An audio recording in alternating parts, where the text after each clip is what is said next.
Chapter 446.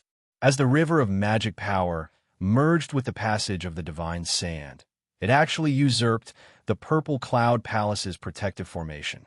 It turned into a surging yellow river, carrying mud and sand with it. It pierced through the eye of the sea and surrounded the purple cloud palace. The foundation of the magic array that Chu Feng had set up was cleansed by the river. It turned into a 9 bends heavenly river.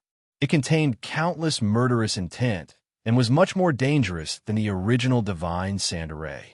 Chun Ong sat in the eye of the array and presided over the entire array.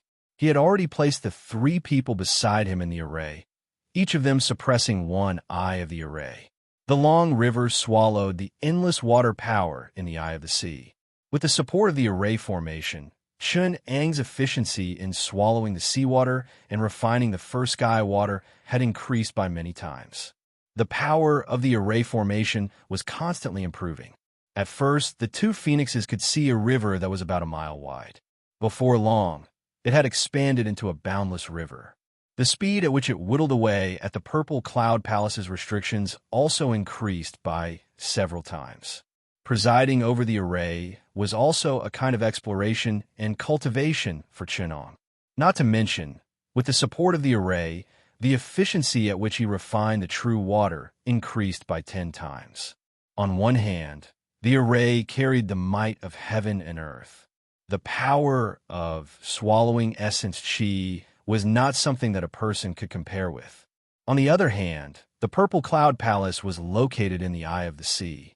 It was a blessed land that swallowed endless seawater. The 9 bends yellow river formation occupied the entire eye of the sea and gradually controlled the suction force of the eye of the sea, surrounding the purple cloud palace even more tightly. If not for the protection of the Golden Mother restriction, it would have been broken through long ago. The group of people were suppressed under the formation. Even so, with Chun Ong presiding over the array, it still whittled away everyone's essence chi. Large amounts of water vapor surged out from the East Sea, strengthening the power of the array formation, causing the long river to become more and more condensed and boundless. Chun Ong then used his own transcendence energy and the array formation to temper it. Every hour, he would be able to temper a drop of heavenly true water, and the speed was still increasing. This unexpected gain made Chun Ong very satisfied. He smiled and said, "So, the eye of the sea actually has such benefits. No wonder the Golden Mother of Sky can collect a gourd of true water even though she doesn't cultivate the true water technique." The true water of Tianyi was the only one among the 7 types of innate water that was refined from a large amount of water vapor. It didn't have the requirement of being soft and pure like the true water of Yin, nor did it have the true water of Xianming, which had the true water of annihilation that could freeze the 3 realms. It only took the water of the 4 seas, which had the principle of being thick and vast, which could accommodate all things. In the world, only the 4 seas, which were responsible for absorbing and spitting seawater, renewing the water quality, and ensuring that the 4 seas did not dry up, were the most suitable for refining. Furthermore, Chun Ong had used the formation to aid in his tempering. It was no wonder that he had improved by leaps and bounds compared to when he was in the Central Plains. When Chun Ong stepped into the formation, Prince Jiao Li was still in despair. Even he had heard of the vicious reputation of the Purple Cloud Palace's godly sand passage. When he saw Chun Ong bringing him into the formation, he even lost some of his soul and could only curse in a low voice. However, when he saw Chun Ong killing people and killing all the people in the formation, he was completely dumbfounded. He only saw Chun Ong as someone like the extraterrestrial demon or the evil sex grand ancestor. When Chun Ong activated the 9 bends yellow river formation and started to whittle down the purple cloud palace, he no longer had any other thoughts. There was only one thought in his mind: peerless demon, an unparalleled evil path magnate. When Chun Ong asked him to guard the formation's eye and preside over the formation to attack the purple cloud palace's restriction, he no longer showed the hopeless and desperate expression, nor did he have any respect for the purple cloud palace. Instead, he worked even harder than 3rd Princess Ling Sha and Yang Li. driving the formation even more ferociously. The women of the Purple Cloud Palace who were trapped in the formation were even worse off. When Feng heard the slanderous words, she even wanted to teach Chun Ong a lesson. She did not stop the people in the palace from taking matters into their own hands and luring Chun Ong into the godly sand formation to suppress him. In her opinion, Chun Ong was just an unorthodox individual immortal who had his own mana. He killed the palace servants, so he deserved it even if he was refined to death by the godly sand. Even if Hui Zhu wanted to dissuade her, it was only because she was compassionate. She did not want to offend others because of Feng's mistake. When Chun Ong killed all the people in the formation, Feng was already furious. At the same time, she was secretly shocked. His ability to kill people through the formation was even better than hers. However, this realization only made her even more embarrassed. She thought to herself, this person's mana is very powerful, but even so, he still dares to bully us? Big Sister's mana is 10 times stronger than his. If it wasn't for my closed-door training, I would have come out to teach this arrogant brat a long time ago. Just when Feng was hesitating whether to wake Chu Feng up and take down this enemy, Chun Ong launched the Yellow River of Nine Bends formation. Under the erosion of the yellow sand, the Purple Cloud Palace's restriction was exhausted. At this moment, Feng no longer had the thought that her big sister was 10 times stronger than this person. She could only use her mana to control a few magic treasures to resist the erosion of the formation. Even with the protection of the Golden Mother's restriction, the Yellow River of Nine Bends formation's remnant wave seeped in. It was like invisible sand being carried by the true water, passing through everyone's protective mana. Grains of rough divine sand wore down the Purple Cloud Palace's people's protective mana. Waves of invisible true water penetrated their bodies and melted their primordial spirits. Under the attack of the water and sand, the power of each was increased by 100 times. In just a short while, a disciple with a lower cultivation base had his mana worn out. His primordial spirit was destroyed, and he died.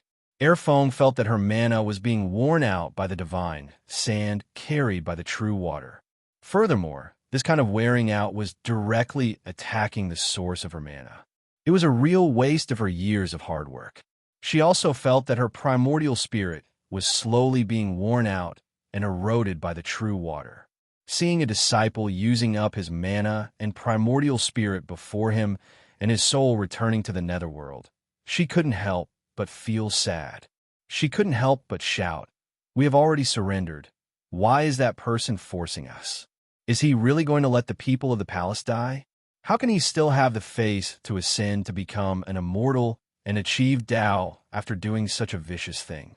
She then shouted at Chun Ong, who was sitting in the celestial river, "Just because of a small argument, you killed my palace's messenger.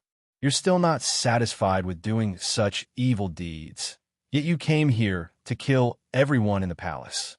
How can there be such logic in this world?" Chun Ong also revealed a strange smile. He pointed at Purple Cloud Palace and asked, "I don't really understand either. Purple Cloud Palace saw my disciple's beauty and wanted to kidnap her. I killed her, so it's only right for you to come here to seek revenge. Plotting against someone, so it's only natural for someone to kill you. You wanted to lure me into the formation and use me to plot against me, so I killed them all. This is all reasonable. Then why is it unreasonable for me to eliminate all of you who have tried to harm me several times in order to nip it in the bud? I don't understand. I killed your palace's messenger, the rogue immortals who helped me, and the disciples who controlled the formation. Why did you have to risk having your entire palace killed by me and provoke me? And you even said that there's no logic in this world? Could it be that the fruits of your 100 years of hard work and generations of good fortune were destroyed by me in a day? Can you still reason with me in the netherworld?" When Chun Ong spoke, his tone was indifferent. However, when he stopped and smiled, the dense killing intent that came from his bones made Feng Erfeng, who was talking to him, feel a chill down her spine for no reason. She was extremely shocked. He smiled and said, "If that's the case, in order to not have to reason with you, I have no choice but to kill all of you until your souls are scattered, never to reincarnate." Chapter 447. The Purple Cloud Palace was hidden deep in the Earth's crust, and the bottom layer was the ancient Earth Lung Poison Fire, which was the seabed Earth Lung Fire layer of Dutian Fire. Jimu built the palace here with the intention of suppressing it, but when Chenong wore down the prohibition in the palace, it loosened the prohibition to suppress the poison fire, which allowed Chenong to see a flaw. Chenong used the water to attack and grinded through a weak spot in the Earth's crust, drawing out a fire power. He used the formation to grind the corals, golden jade, and 10,000-year-old refined iron veins in the eye of the sea with a 9-turn yellow river formation and poured them into the fire vein. He also drew the astral wind from the surface of the sea and ignited the demonic spiritual fire. The wind blew the fire and refined it into pieces of 5-colored godly sand.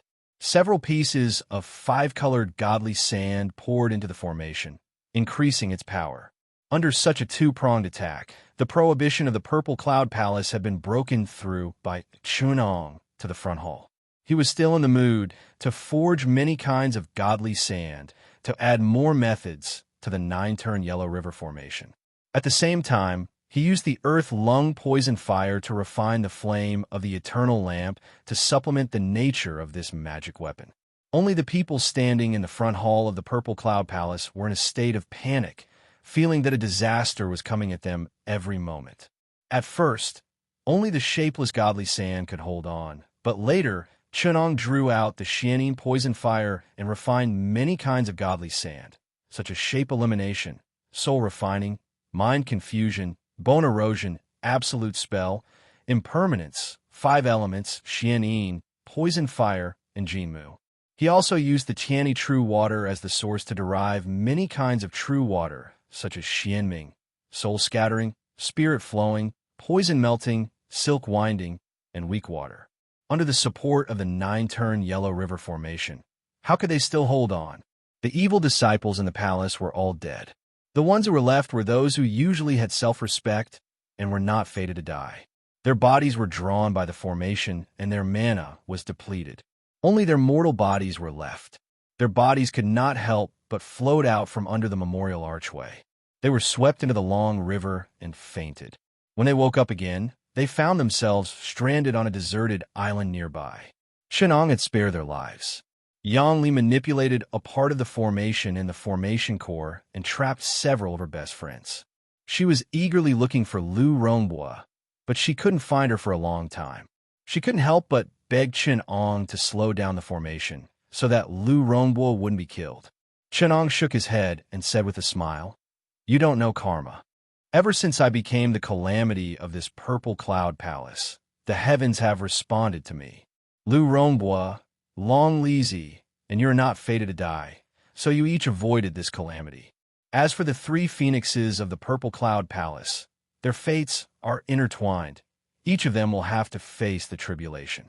Although the golden bearded slave and Huizhu are also involved, they have not committed any evil deeds. After suffering this tribulation, they will have even more benefits in the future." After saying that, he activated the formation and broke through the front hall of the Purple Cloud Palace in 4 hours. When the 2 phoenixes and the rest saw the endless yellow sand falling outside the water-repelling archway in the front hall, they couldn't help but feel hopeless. They closed their eyes and waited for death, but they heard an angry voice behind them. "How dare you?"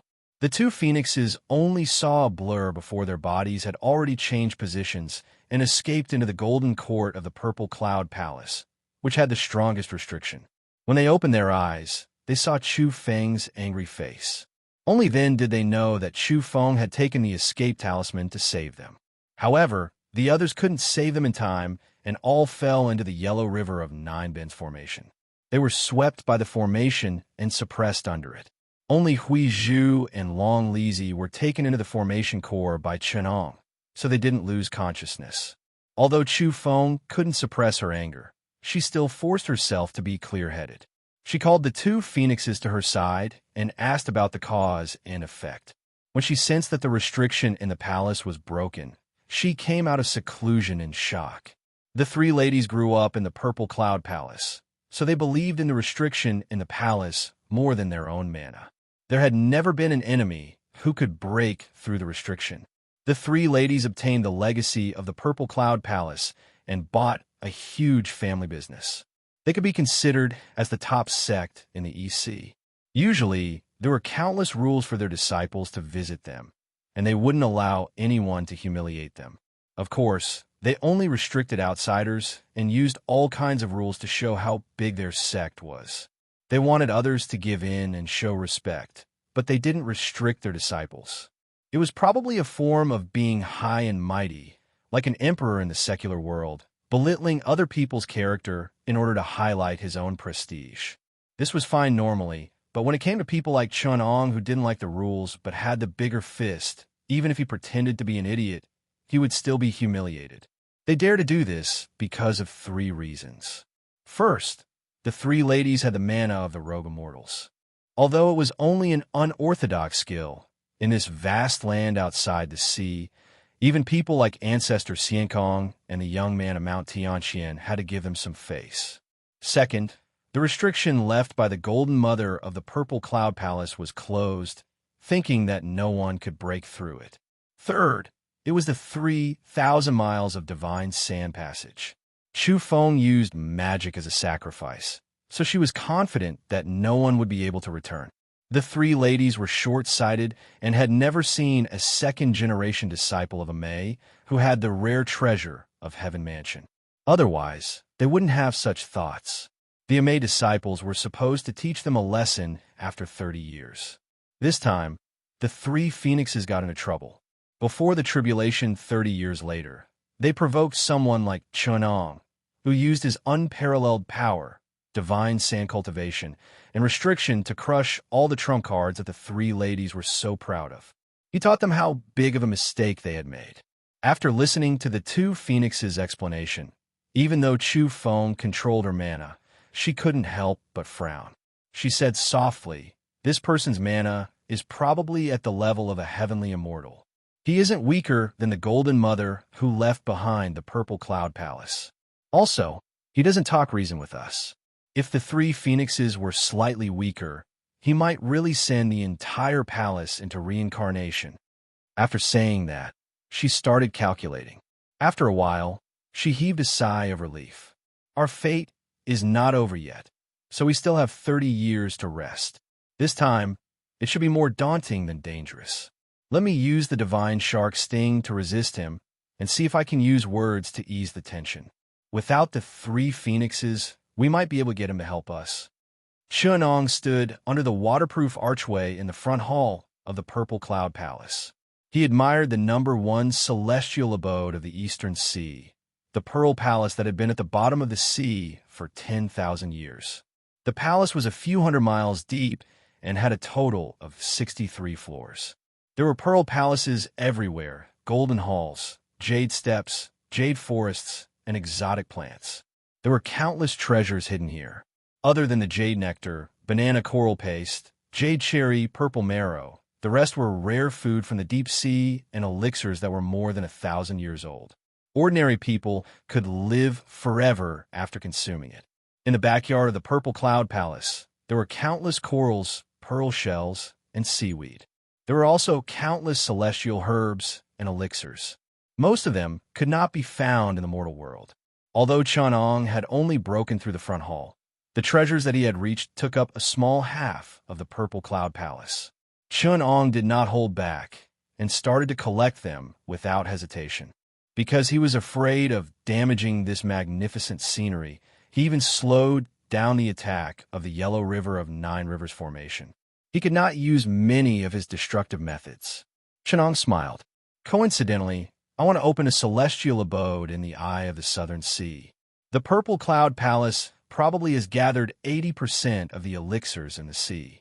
This saves me a lot of hard work." He made up his mind. He did not want the Purple Cloud Palace, and he did not care about the treasures in the palace.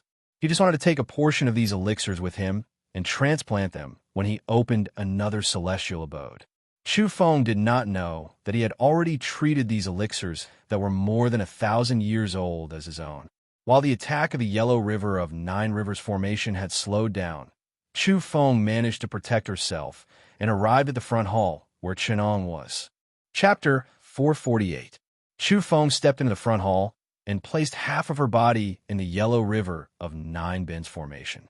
It was only because of the purple cloud palace's formation that she wasn't completely dragged into the formation and suppressed. This was also why she was confident in facing Chenong otherwise. She would never dare to face a strong enemy like Chenong alone. She used the escape talisman to protect herself and carefully walked to the front hall.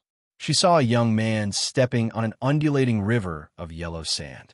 There were 12 watercolored spirit lights hanging behind his head.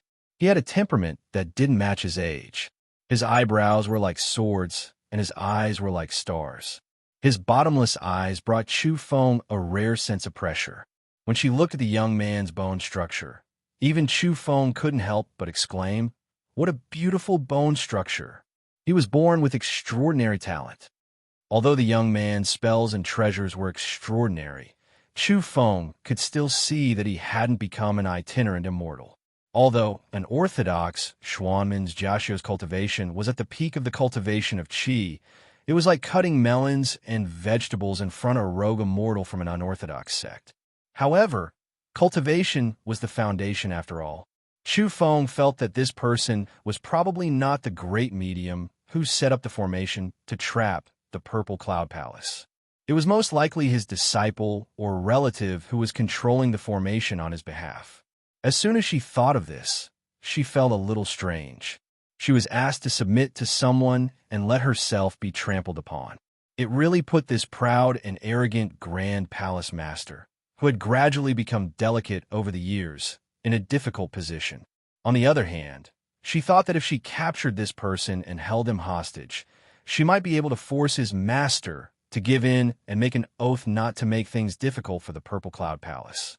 Chu Feng had been taught by the three phoenixes over the years, so her temperament wasn't as pure as before. She was more scheming, and the way she did things was a little extreme. Therefore, when this thought appeared, not only did she not reflect on it, it was like a demon in her heart was becoming more and more shaken.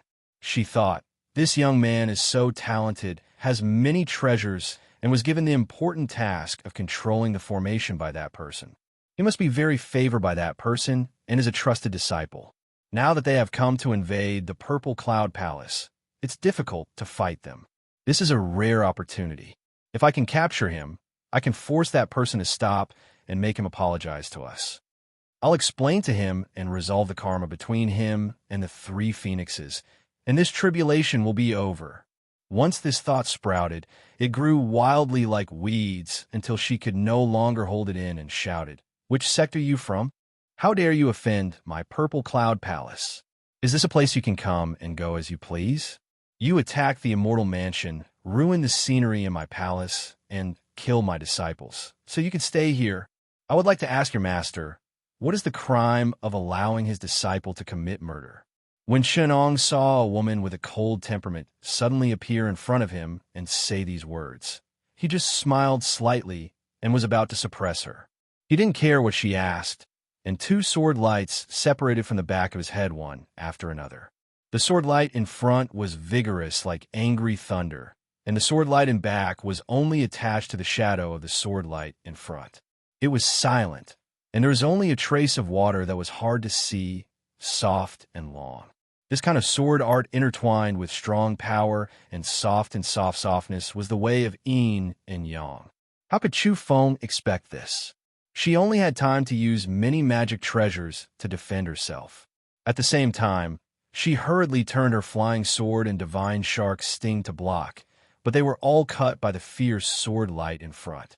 Most of the magic treasures left by Jinmu were damaged, and she couldn't defend against the sword light in the dark.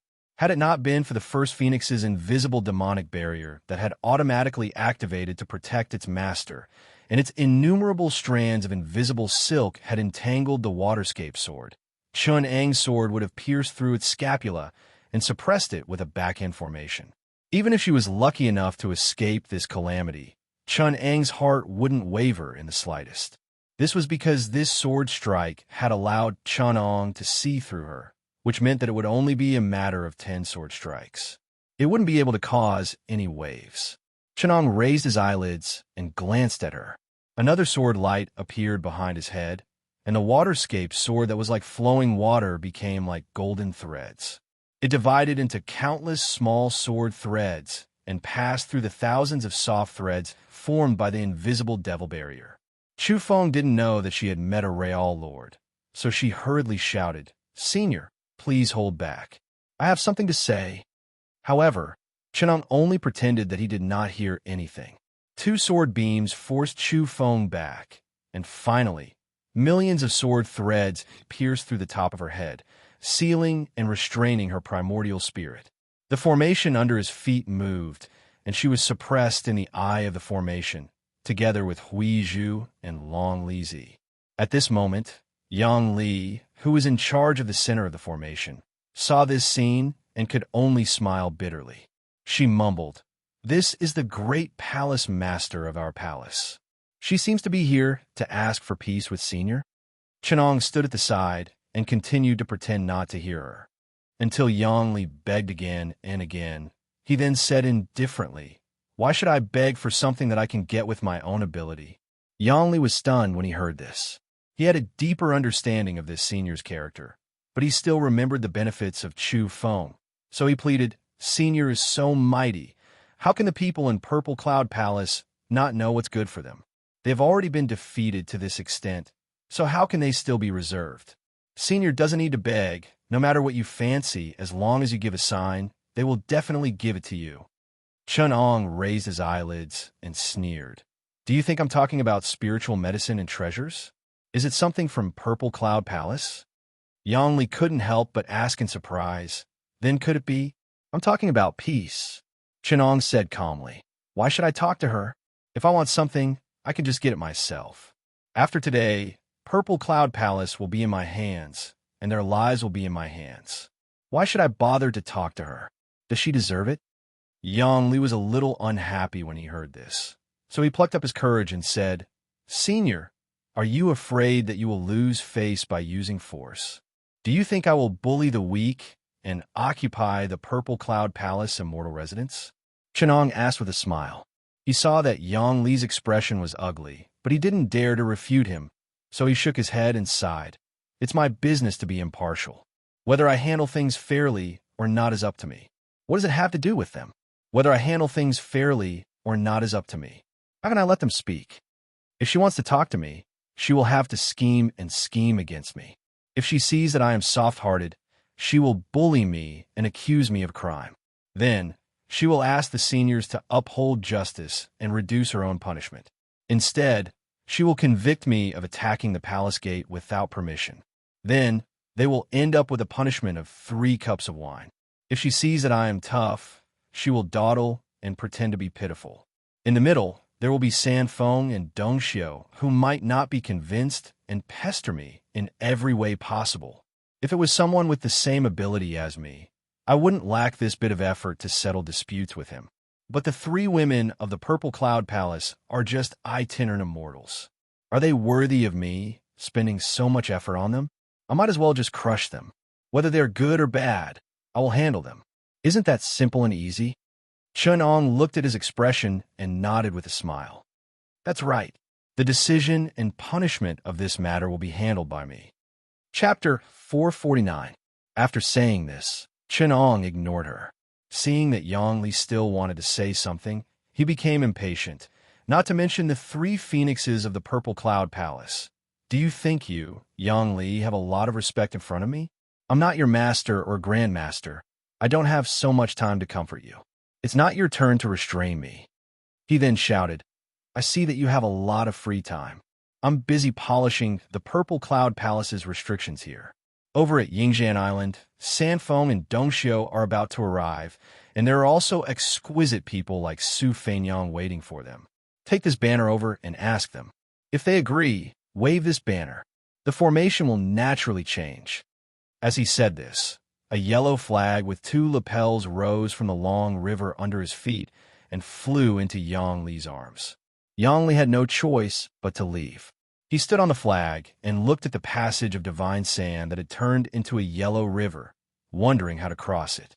Unexpectedly, as soon as he thought of this, The flag in his hand responded, and a wave rose from the long river under his feet, carrying him to Yingjian Island. The three phoenixes waited for Chenong for a long time, but he did not come. When they received a message from their disciple, saying that the enemy had reached the door, they hurriedly rushed to Purple Cloud Palace with Dong Xiu and Su Feinyang. Unexpectedly, as soon as they got off the conveyance light, someone on the island asked, "Are you the three phoenixes and three palace masters?" Looking straight ahead, they saw Yang Li standing on the veranda, used to welcome fellow celestials, and asking her. The three phoenixes always disliked Wei Rong, who was always alone and only had peace with Long Lizi and Lu Rongbua. Seeing that he was not friendly and that everything was not going well today, they were a little annoyed by his question and said coldly, "It's you? Why are you the only one on the island? Where's Wu Pan and Toddler Crutch Duda, Peach Blossom Nun, and other Taoists?" Yang Li said calmly. A senior Chun came and said that the three palace masters found trouble with him and wanted to plot against him. Wu Pan was not pleasing to the eye, so he killed him. The three phoenixes were furious and shouted, "How dare he do this? I haven't punished him for killing my messenger, and he came to kill me again. How could second sister tolerate it? Even if Air Jie is able to endure it, Lai Guai Tuchuo is a capable, loose, immortal expert. He has always dared to stand up for me, and he is loyal to his friends. A few days ago, he even shared the same hatred with me. Why didn't he make a move?" Yang Li sighed and said, "Toddler Monk did make a move, but he was no match for his opponent. He was cut into two at the waist by that senior." The three phoenixes were so angry that their eyes almost popped out. They gritted their teeth and said, "How dare you?" With the Peach Blossom Divine, Nun Li Yu, and the help of many fellow Taoists, even if the head monk couldn't defeat them, how could he lose his life? Yang Li sighed and said, "The celestial nun of Peach Blossom, Li Yu, was also severed by the flying dagger divine net and killed with a single sword strike." He did not wait for the three phoenixes to question him further and continued, "And Lang Xiaoxian, all the rogue immortals on this island, except for Ling Wei, so who begged for his life, were all killed. Senior brother Su, junior sister Zhao, Deacon Huang, and the others tried to lure him into the formation to frame them, but they were also killed." When the three phoenixes heard the first part of his sentence, they were still in the mood to be angry, but when they heard the latter part, they were simply stunned. Other than shock, there was also suspicion. They murmured, How could there be such a person?" When they saw Yang Li's calm expression, they turned hostile and scolded, "Nonsense! They're all dead. Why are you still alive?" Only Dong Xiu, who was slightly interested in Yang Li and was cunning and calm, saw Li Yu's broken flying dagger and the remains of the divine net. She pointed it out to the three phoenixes and said, "I'm afraid what Wei Rong said is right. This time, we have attracted an extraordinary killer." Su Feinyang was also very shocked. She thought to herself, "What a ruthless person, and what a vicious sword art. There are many prohibitions on this welcoming immortals island, and they have the right location and the great divine sand formation behind them, but he still managed to kill so many people. If it wasn't for the Purple Cloud Palace, I'm afraid the three Phoenix's sisters wouldn't even need to think about revenge. It wouldn't be difficult for them to have their entire families killed. Such a killer that appears once in 1,000 years, I must never offend him. In the future, if I plan to provoke the people of a Mei sect into provoking him, I wonder how much help he can provide me. But I must not offend the three Phoenixes either. After all, as long as the Purple Cloud Palace is here, no one could do anything to them. I must think of a way to befriend both of them at the same time." Seeing that Su Feinyang did not speak for a long time, Yang Li helplessly asked, "Is that Goddess Wan Miao?" Su Feinyang smiled and said, "What's the matter, Marshal Niece Wei?" Yang Li heaved a sigh of relief and answered, "My real name is Yang Li. Wei Rong is just a fake name. Junior Marshal's sister Lu Rongbua was harmed by scoundrels and was imprisoned in the Purple Cloud Palace as a slave. That's why I used a fake name to sneak in here, hoping to help her escape. Therefore, I'm not a disciple of the Purple Cloud Palace. This time, Senior Chun sent me to capture you." I'll explain the cause and effect here, so that when you resent me in the future, you'll have a clear reason. After saying that, without waiting for the three ladies to turn hostile, he raised the banner in his hand and waved it thrice. Behind him, the yellow river of 9 bends formation of the God's End passageway suddenly expanded, unleashing an invisible suction force that pulled the 3 women into it. The power of the formation had stacked up to a terrifying level. Under the constant grinding of the true water God's End, even heaven immortals would have their energy drained and suppressed if they were not fully prepared. How could the 3 phoenixes and the others be prepared? Before Dong Xiao could even struggle, her flesh body was ground away, and a strand of her soul was reincarnated. The arcane energy of the 3 phoenixes and Su Feinyang was also depleted and suppressed in the eye of the formation. Then, they were moved to the other side by Chunong. At this moment, other than the golden court jade pillar in the center of the purple cloud palace, the rest was controlled by the 9 bends yellow river formation. In less than 2 days, even the golden court jade pillar was breached, and the 2 phoenixes were suppressed in the formation, accompanied by their 2 sisters. The entire purple cloud palace fell into the hands of Chunong. Only the golden-bearded slave escaped to somewhere unknown, which made Yongli restless and worried about the whereabouts of Lu Rongbua, who had left with him. Chunong did not care where he went, only thinking that there were still repercussions from the disaster of the purple cloud palace. He did not even tidy up the things in the palace, only locking the 3 phoenixes, Huizhu, Long Lizi, and the others in a side hall, while he went to practice the 9 bends yellow river formation. Before practicing the formation in the Eye of the Sea, Chunong did not have such an idea, but after controlling the 9 bends yellow river formation to control the Eye of the East Sea for a few days, he had endless inspiration and comprehended many mysteries from it. He verified them one by one, whether it was the water, Eye of the East Sea, the mysteries of the water veins and ocean currents, or the ideas of turning the world into a world within the formation space. To him, this was more worthy of attention than the Purple Cloud Palace or the hidden treasures of the spirit medicine. Thus, he wholeheartedly evolved, experimented, verified, and comprehended these ideas and principles, perfecting the array formation that he had created on a whim. Other than borrowing the treasures of the Purple Cloud Palace, he also verified the structure of the formation that he had deduced. When he referred to the space studies of other universes, he opened up a cave in the formation and even combined the wonders of the Eye of the Sea with the 9 bends yellow river formation, roughly refining the Purple Cloud Palace, the Eye of the Sea, the Earth's crust, and the 9 bends yellow river formation. This made the inhibition of the Purple Cloud Palace even more terrifying. Within the range of the Eye of the Sea, Chunong could trap anyone into the cave opened up by the formation with just a thought. With the gang evil chi, the divine sand, and the real water, the 5 chi in the chest, and the 3 flowers on top of the head would be obliterated. At this time, a formation that was not inferior to the Amei mountain-protecting formation, the Yin and Yang dust formation, had its embryonic form.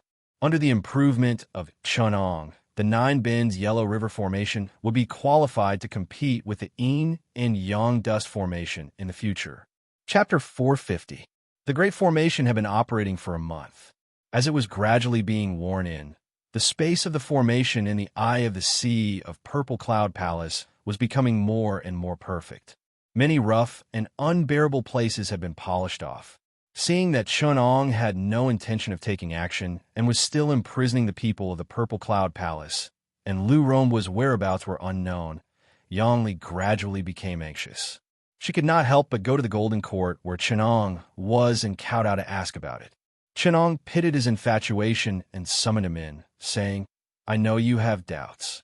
That day when I attacked the Purple Cloud Palace's restriction, I alarmed the golden-bearded slave. Lu Rongbua went to call him and was taken away by him to seek help from a senior in the Central Plains. I was also happy to see this, so I released the formation and let him escape." Yongli was relieved, but she was still puzzled. "Senior, since you've already captured the 3 girls, why did you only let me eat and drink these few days? Why didn't you punish me?"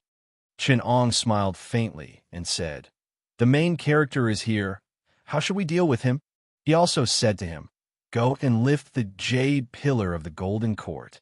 Li panicked and said, "The golden court jade pillar is the pivot of the purple cloud palace's formation prohibition. Before the prohibition is opened, it weighs millions of tons. My mana is weak. How can I open it?" What he said was the truth, but he did not know that Ong had already refined all the restrictive spells of the Purple Cloud Palace with a Yellow River of 9 bends formation. He had also added and modified many of the restrictive spells that he had comprehended himself. Even Tian mother might not be as familiar with the Purple Cloud Palace as Ong was. Mastering the Yellow River of 9 bends formation was equivalent to refining the entire Purple Cloud Palace. Activating any restrictive spell would only require a thought from Ong. If it were not for the clear ownership of the Purple Cloud Palace and the fact that it involved Tian's mother and Longbrow Immortal, the two powerful cultivators of the righteous path, Ong would not want to offend them for such a small thing. Even if Tian's mother came to ask for it, Ong could use the Yellow River of 9 Rivers formation to keep her out of the palace. What more mere Golden Court Jade Pillar's restrictive spell? The restrictive spell that was suppressing the Golden Court was adjusted and redesigned by Ong. Li begged several times, but Ong ignored him. He had no choice but to use his escape technique and fly towards those jade pillars. The jade pillars between them were thick and translucent, bright like crystals. They were magnificent and dignified, beautiful beyond compare. When he got close, each of them shone brightly, illuminating the entire Golden Court. Li then realized that Ong already had a plan, so she walked closer to him. He grabbed the bottom of the pillar with both hands and lifted it up, shouting, "Quick!" The main pillar slowly rose and gradually lifted about 3 feet off the ground. A deep hole appeared at the base of the pillar. Inside the hole was dense with colorful energy, and a strange fragrance wafted into the nose. Before Li could take a closer look, a golden light flew out from the cave and landed at his feet. It was an invitation and a heavenly book. Li still wanted to take a closer look, but he felt that the jade pillar in his arms was pulled by a strong force. Before he could find a direction, it closed the cave on its own. Li knew that it was Ong who was controlling it, so he picked up the 2 documents at his feet and went back to report to Ong. Ong took over the 2 documents and first flipped through the heavenly book. He only sneered at the end and took out the invitation to read it. After reading it, he only sneered as well. He brought Li closer to him and showed him the invitation. The invitation recorded an old incident that happened 1,000 years ago. The owner of the invitation was a wandering celestial from a different sect 1,000 years ago. He was also the former master of the Purple Cloud Palace. When he attained Tao, he was greatly indebted to Changmei. He originally gifted the DK golden stamp to Changmei, but this person still sealed the letter within the Golden Court Jade Pillar and left behind an invitation to record this incident. Li only understood after reading this, and said, "So there's such a karma in the palace." Ong smiled. "Don't be in a hurry. Read this one." He then sealed the front of the heavenly book, revealing only the last page to him. The owner of this heavenly book was even before Mother Earth. It was Mother Tian who predicted the future events. She recorded the karma of the Purple Cloud Palace, the tribulations of the 3 women, the relationship between Amei and the immortal manor, and the outcome of the 3 women. The prophecy of the 3 women's fates was messed up due to the appearance of an anomaly. Ong sealed it and forbade Li from reading it. He didn't want to embarrass Mother Tian and offend this expert. He only revealed the record of Mother Tian entrusting the immortal manor to Amei. After he finished reading, Ong smiled. "Now do you know why I didn't punish them? The master of the immortal manor, Amei, didn't send anyone here. If I punished them rashly, I would have sowed karma." The 3 women of the Purple Cloud Palace naturally didn't have the right to discuss the ownership of the immortal manor with Ong, or even their own fates. However, Amei definitely had the right to do so. It was because Longbrow Spiritual Master was still in the upper bound. The karma net that Amei had woven encompassed most of the important plots of Mount Shu. It was also the best helper for Chun-Ong to find the space of the Master God. If he didn't clarify the karma of the Purple Cloud Palace with Amei, it would disrupt the plans of Amei in the future. Wouldn't he be helping the space of the Master God cover up the traces of its plan? Chun-Ang's Dharma name wasn't Venerable Lei Feng, so he naturally wouldn't do such a thing. Therefore, to clarify the karma with Amei, not only should it not be vague, it should be clear. It would also be beneficial for him to build a reasonable identity in the karma net. Only then did Yang Li admire Chun-Ang's clear-cut way of doing things. Even the domineering impression of him, imprisoning the three women, had weakened a little. Although Chun-Ong had a bad temper, he was not an unreasonable person. Although he didn't give the three women of the Purple Cloud Palace a chance to admit defeat, he still dealt with them fairly and had his own considerations. 2 days later, Chun-Ong was controlling the formation of the Yellow River of 9 Bends, collecting the massive amount of seawater from the eye of the sea to quench the Tiani True Water. He also used the Holy Sand Bunch to attack the earth veins and excavate the 10,000-year-old cold iron essence from the bottom of the sea. Suddenly, he felt that there were conveyance lights coming towards the Yingzhan Island from the direction of the Central Plains in the distance. Among the 4 breaths he sensed, there happened to be Golden Bearded Slave and Lu Rongbua. The other 2 conveyance lights were the mana of the orthodox sect of the Mystic Door. Even if Chun-Ong didn't know them, he could guess that the only orthodox sect of the Mystic Door that Golden Bearded Slave had some connections with were the 2 elders of Mount Song. They had a close relationship with Amei, and they also had some fate with the people of the Purple Cloud Palace, so it was appropriate for them to come with Chun-Ong. On the other hand, the people of Amei's sect were in an awkward situation because the letters left behind by Mother Gold and Mother Earth hadn't appeared in the world. Seeing that the 4 conveyance lights were about to land on the island, Chun-Ong called Yang Li over and said, "Golden Bearded Slave has invited the 2 elders of Mount Song to persuade me. Go to the door to welcome them." After he said that, he controlled the Yellow River of 9 Bends to open up a path. After a while, Yang Li brought the 4 of them to the door of the Golden Court excitedly. He reported to Chun-Ong and retreated to talk to Lu Rongbua. Chapter 451.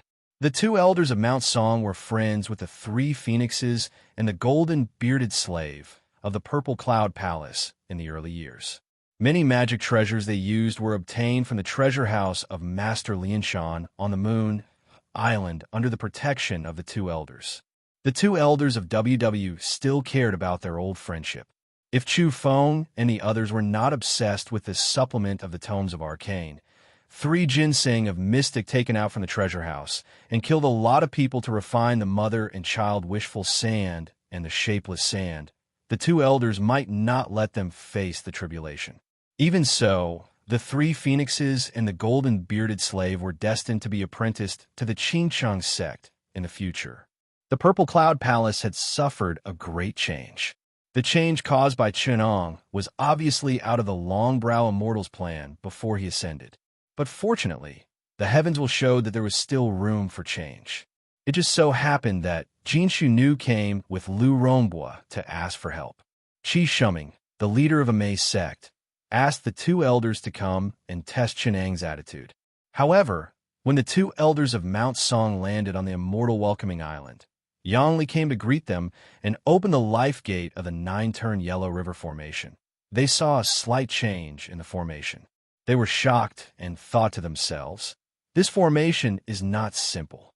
Although it hasn't been unfolded, we can feel a trace of the same atmosphere as the yin and yang dust formation when we enter through the life gate. Because of the lack of maturity, the formation is far from mature, and it is not as powerful as the magical sense of life and death are like bubbles and shadows. 2 worlds are like dust when the yin and yang dust formation is fully opened. However, I am afraid that the power of the formation is not inferior to that of the yin and yang dust formation. The Purple Cloud Palace has been refined like an iron bucket by that fellow Taoist. If he is in trouble, we may not be able to resist him.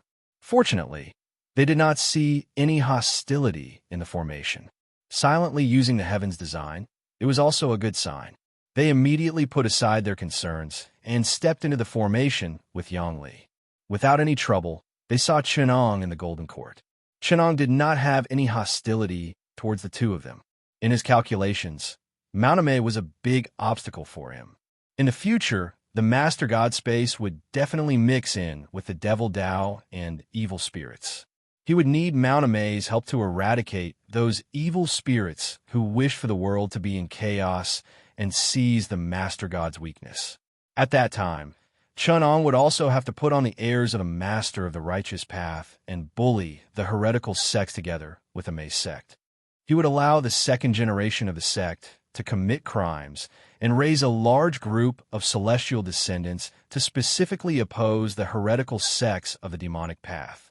Other transmigrators would have to support the heretical sects to fight against Ame's sect, but Chenong would specifically oppose the transmigrators.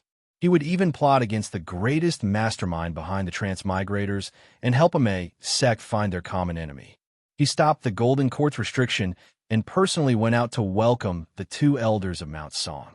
He cupped his hands and said, "Chenong greets the two Dao friends of Mount Song. Sorry for troubling the two Dao friends to come from afar. I already know why you are here. The disaster of the Purple Cloud Palace was caused by the arrogance of the three phoenixes. The first and second phoenixes let the disciples of the palace do evil and made friends with the heresy sections. Although I have occupied this immortal's mansion, I do not have any fate with it. I still need to discuss it with the master of the immortal's mansion." Oh, the two elders of Song Mountain did not have any expression on their faces, but they were quite shocked. Chenong was so easy to talk to, which was far beyond their expectation. He also knew many secrets of the Purple Cloud Palace Immortal's Mansion, not to mention his ability to calculate the heaven's design. Just his knowledge was very impressive. The three ladies of the Purple Cloud Palace had lived in this palace for more than 400 years. Didn't they still not know who the master of the Immortal's Mansion was? Zhu Mei came back to her senses and smiled calmly. "We still have to rely on Chun Daoyou's righteousness. We are clear about this matter. It was the three phoenixes who acted rashly and offended you, which caused the disaster of the Purple Cloud Palace to be brought forward by 80 years. We came here to be impartial and not to make things difficult for you. One side was willing to fight, and the other side was willing to suffer. They were in cahoots with each other. Their conversation was agreeable, and they soon had a good chat. It seemed like they were in love with each other. The golden-bearded slave saw them flirting with each other. In the blink of an eye, they sold out the Purple Cloud Palace. They had the imperialistic style of dividing up the Purple Cloud Palace, and they were the victims of the appeasement policy of the two big countries that had entered the honeymoon period. This meeting could be called the Paris Peace Conference of the Ming Dynasty or the Cairo Conference of the Cultivation World. Seeing this, he couldn't help but feel sad. He slammed the table and shouted, "Seniors, why are you forcing me? I invited the two seniors of Mount Song to seek justice for my Purple Cloud Palace. So why are you splitting up the treasures of the palace with the enemy of my Purple Cloud Palace? Even though I, the golden-bearded slave, have weak magic power, I am loyal. If you guys are forcing me like this, so what if my soul is destroyed?" Chenong and the two elders of Mount Song looked at him calmly, and Chenong went straight to the point. "Golden-bearded slave, I know you aren't convinced, but do you know that this Purple Cloud Palace has a previous owner? It's the old residence of Mother Tian Yi, Great Master Lian Shan. It's where an itinerant, immortal Mother Earth avoided the calamity 1,000 years ago. The three women of Purple Cloud Palace were the maids of Mother Earth in their previous lives, and you were also an attendant of the palace in your previous life. That's why you have this 500 years of fate. 500 years later, there will be disciples of Mother Earth, the old masters of Purple Cloud Palace, Qi Lingyun, and Zi Ling, who will come to take over the immortal abode. Also, the cause and effect of Mount Ame's long-brow spiritual master being entrusted by Mother Earth and Mother Gold to take over Purple Cloud Palace is recorded in the books left behind by the predecessors. When he finished, he showed him the heavenly book and the invitation. Golden-bearded slave was speechless. Chun Ong then moved the three women of Purple Cloud Palace, Huizhu, Long Lizi, and the rest into the Golden Court. He showed them the heavenly book and the invitation, and told them the reason. The 3 phoenixes offended me, so I only needed to deal with them myself. Even if I killed all 3 of you, others could only say that I'm overbearing and a killer. But aren't all the itinerant immortals and unorthodox sects from overseas like this?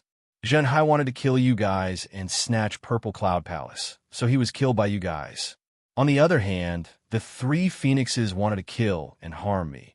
So even if I got rid of your entire palace, others wouldn't be able to say anything.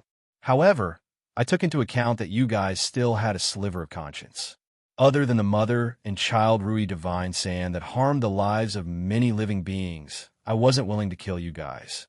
However, Purple Cloud Palace had another karma that implicated the 2 experts of Mount Amei to run around and pray for your lives. I originally wanted to send the 3 phoenixes to reincarnation, but with Senior Zhu and Mei persuading you guys, I'll let you guys off this time.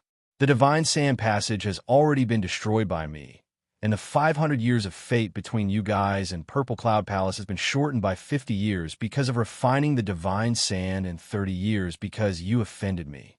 It's already over, so what do you guys want?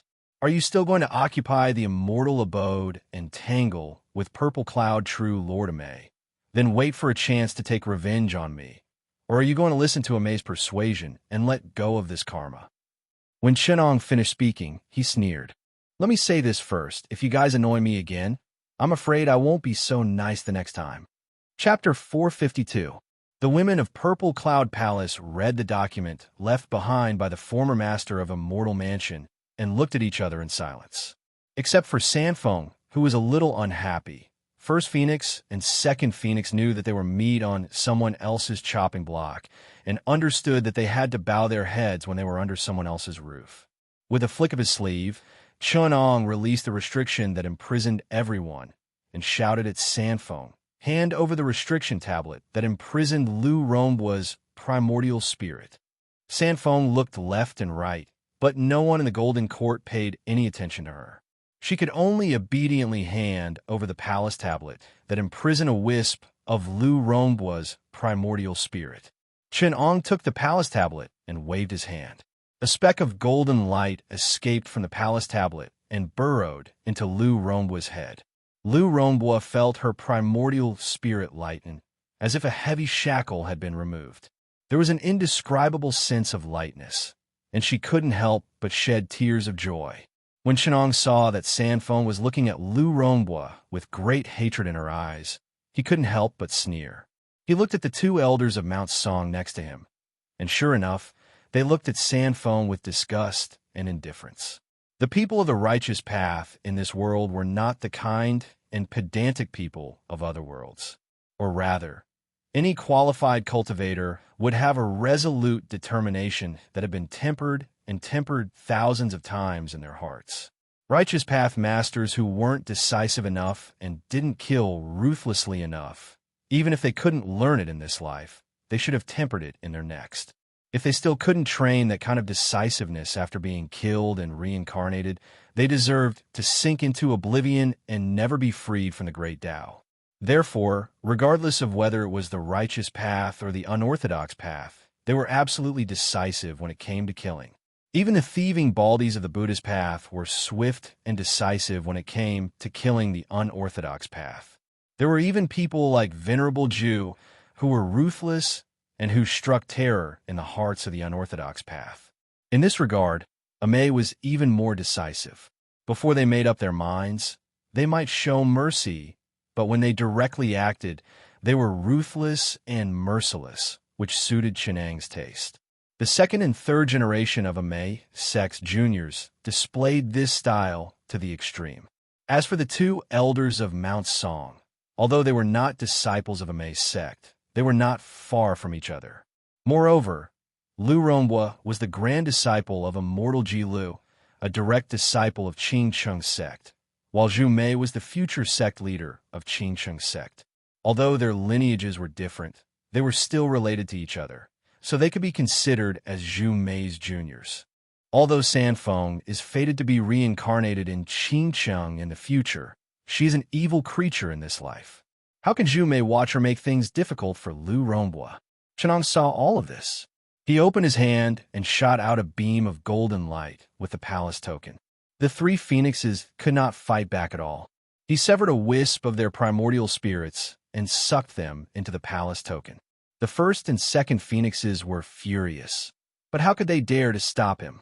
Chun-Ong handed the palace tablet to Lu Rongbua and said, "Your fate in the mortal world is not over yet, and you still need to cultivate diligently for another 30 years before you can ascend to the immortal world. But because of my interference, Immortal Ji Li's tribulation of tempering you is interrupted. So, I will set another tribulation for you. Sanfeng has captured you as a slave, and it is a heinous crime. I will imprison a wisp of her primordial spirit on the palace token and cast a restriction. With the palace token in your hand, you can punish her with just a thought. This restriction is called the 10 Directions Hell's Reincarnation Prohibition. It is a Buddhist restriction. With the palace token in your hand, you can cast her into the cycle of reincarnation, or suck her primordial spirit into the illusion of hell, or inflict all kinds of torture on her. Once the 30 years are up, the palace token will immediately release her primordial spirit. This is the tribulation I have set for you. If you can make her turn over a new leaf, you will be able to accumulate a lot of external cultivation, and once the 30 years are up, you will immediately ascend to the immortal world. If you punish her out of selfishness and torture her, you'll have your own karma in the future. If within the 30 years, you will also have a part of the consequences of the sins she has committed. The degree of control will be your tribulation. Take care of yourself." He then said to Sanfeng, "You captured her as a slave for 20 years, so I will let you be a slave under her for 30 years as compensation. Are you convinced?" Seeing the hatred in Sanfeng's eyes, he only smiled. Other than Sanfeng, Erfeng and Chufeng did not take the initiative to make things difficult for him. So Chenong did not punish them. Long Lizi, Huizhu, and the rest did not fight with him either. Other than the mastermind Sanfeng, whose primordial spirit was sealed by Chenong and made into a slave, those who wanted to harm him in Purple Cloud Palace were all killed by him. So Chenong simply let them go. Purple Cloud Palace was no longer fated with them, and it was Amei's property. As for whether Amei temporarily borrowed them or chased them out, it had nothing to do with Chun-Ong. Purple Cloud Palace's restriction was broken by Chenong. Although it was temporarily protected by the Yellow River of Nine Rivers Formation, it was still Chenong's formation. In the future, it still needed to protect his immortal abode, so naturally he could not rely on it. In the future, if Amei's immortal abode still needed Chun-Ang's formation to protect it, it would not be good. Zhu Mei asked Chun-Ong to stay and help them refine the restriction. Yang Li, Lu Rongbua, and the rest could only stay and help them. Purple Cloud Palace was one of the 9 immortal abodes.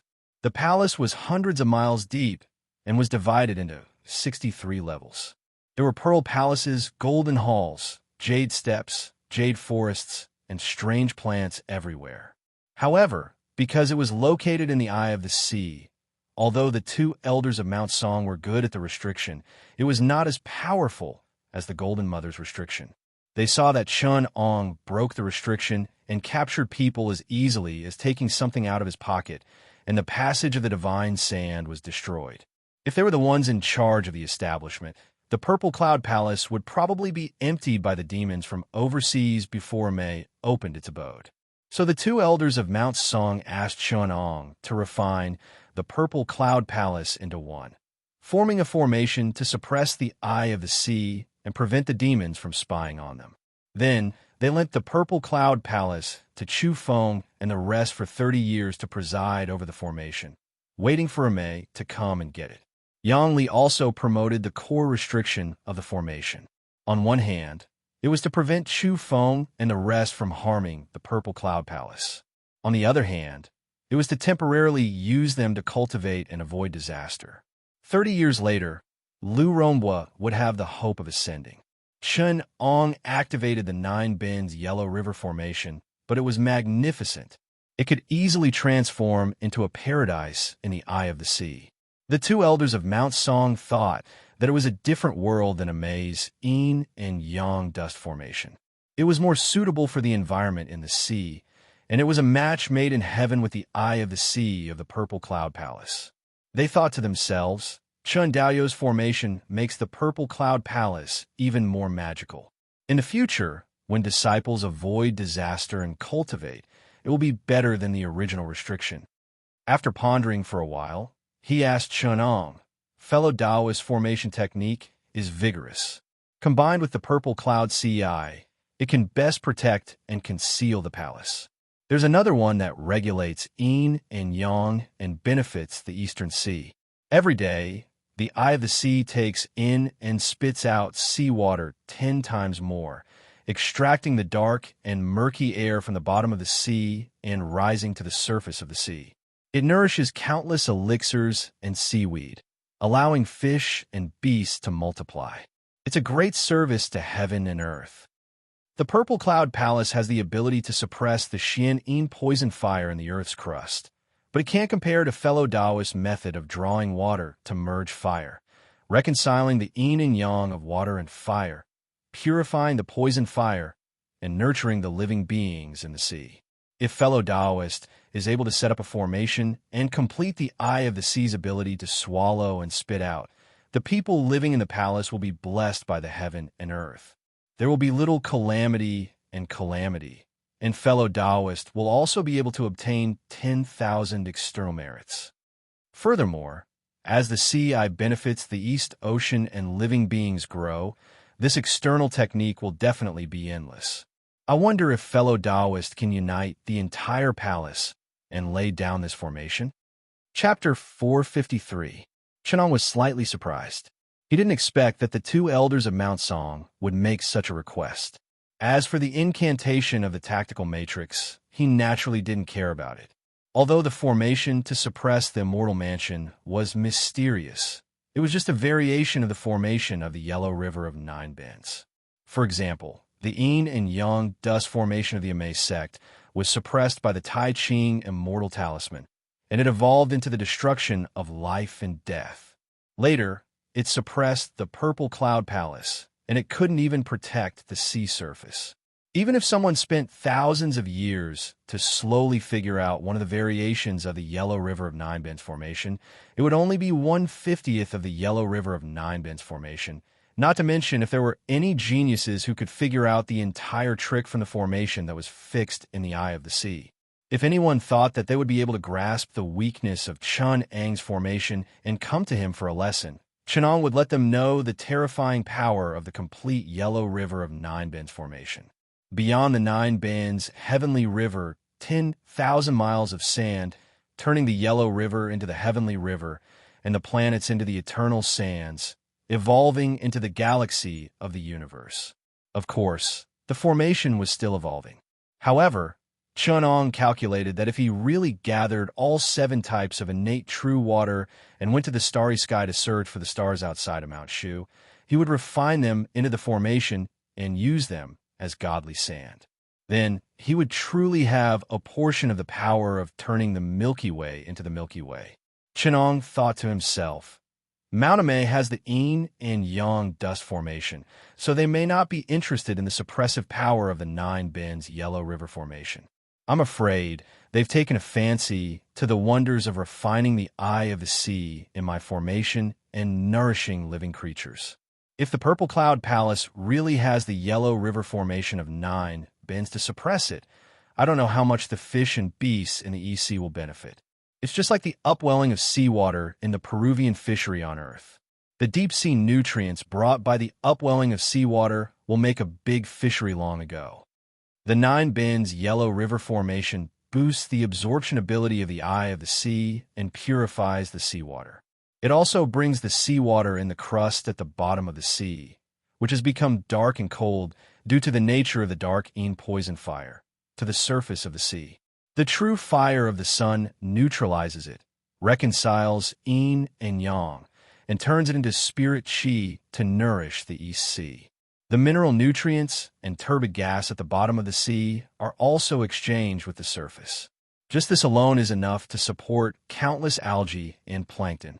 To be able to have this kind of good fortune that is compatible with the heavenly Tao, cultivating in the Purple Cloud Palace in seclusion will have countless benefits.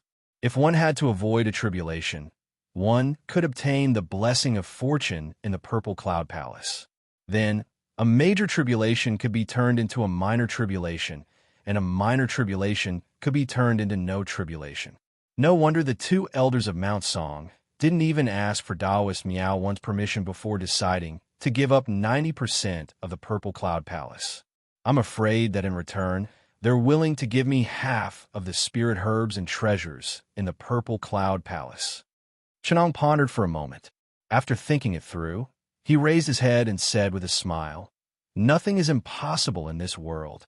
However, Purple Cloud Palace is a maze outer palace.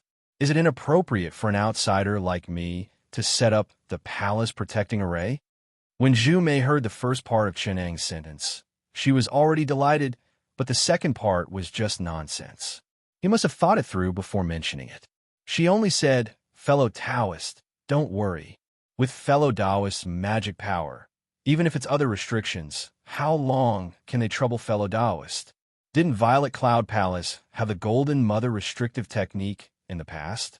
Didn't you break it in 3 days? Fellow Taoist, I naturally trust your magic power." After saying that, he glanced at the other people of the Purple Cloud Palace and said with a smile, "You guys are blessed. In these 30 years, if you cultivate diligently with the protection of this blessing, you might be able to refine the root of evil and eliminate the many hidden dangers of magic. Lu Rongbois, you must not act rashly. You must stay clear of the mortal world and ascend to the heavens in the palace. There will definitely be protection."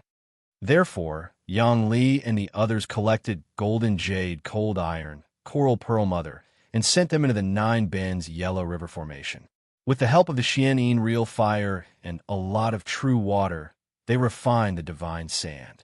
As for Chenong, he breathed in and spat out seawater and separated a long river. With the help of the two elders of Mount Song, he worked for 49 days and separated a branch from the Yellow River Formation to preside over the Purple Cloud Palace's restrictive spell and the Eye of the Sea Formation. Although it wasn't as powerful as the previous Chonang's formation, it was still much better than the original restrictive spell. It also had the ability to help the ocean absorb and nourish the East Sea, bringing countless blessings. Usually, Chunong and the two elders of Mount Song talked about magic and formed a good friendship. When the 54th floor of the Purple Cloud Palace merged with the formation and suppressed the eye of the formation, the surface of the sea became calm and the waves disappeared. Only a rainbow light escaped from the bottom of the sea and crossed the surface of the eye of the sea. About 10 feet below the surface of the sea, endless seawater rose from the Xianyin part of the Earth's crust and surged in all directions. The entire eye of the sea and the Nine Bends Yellow River Formation merged together and became a fixed formation.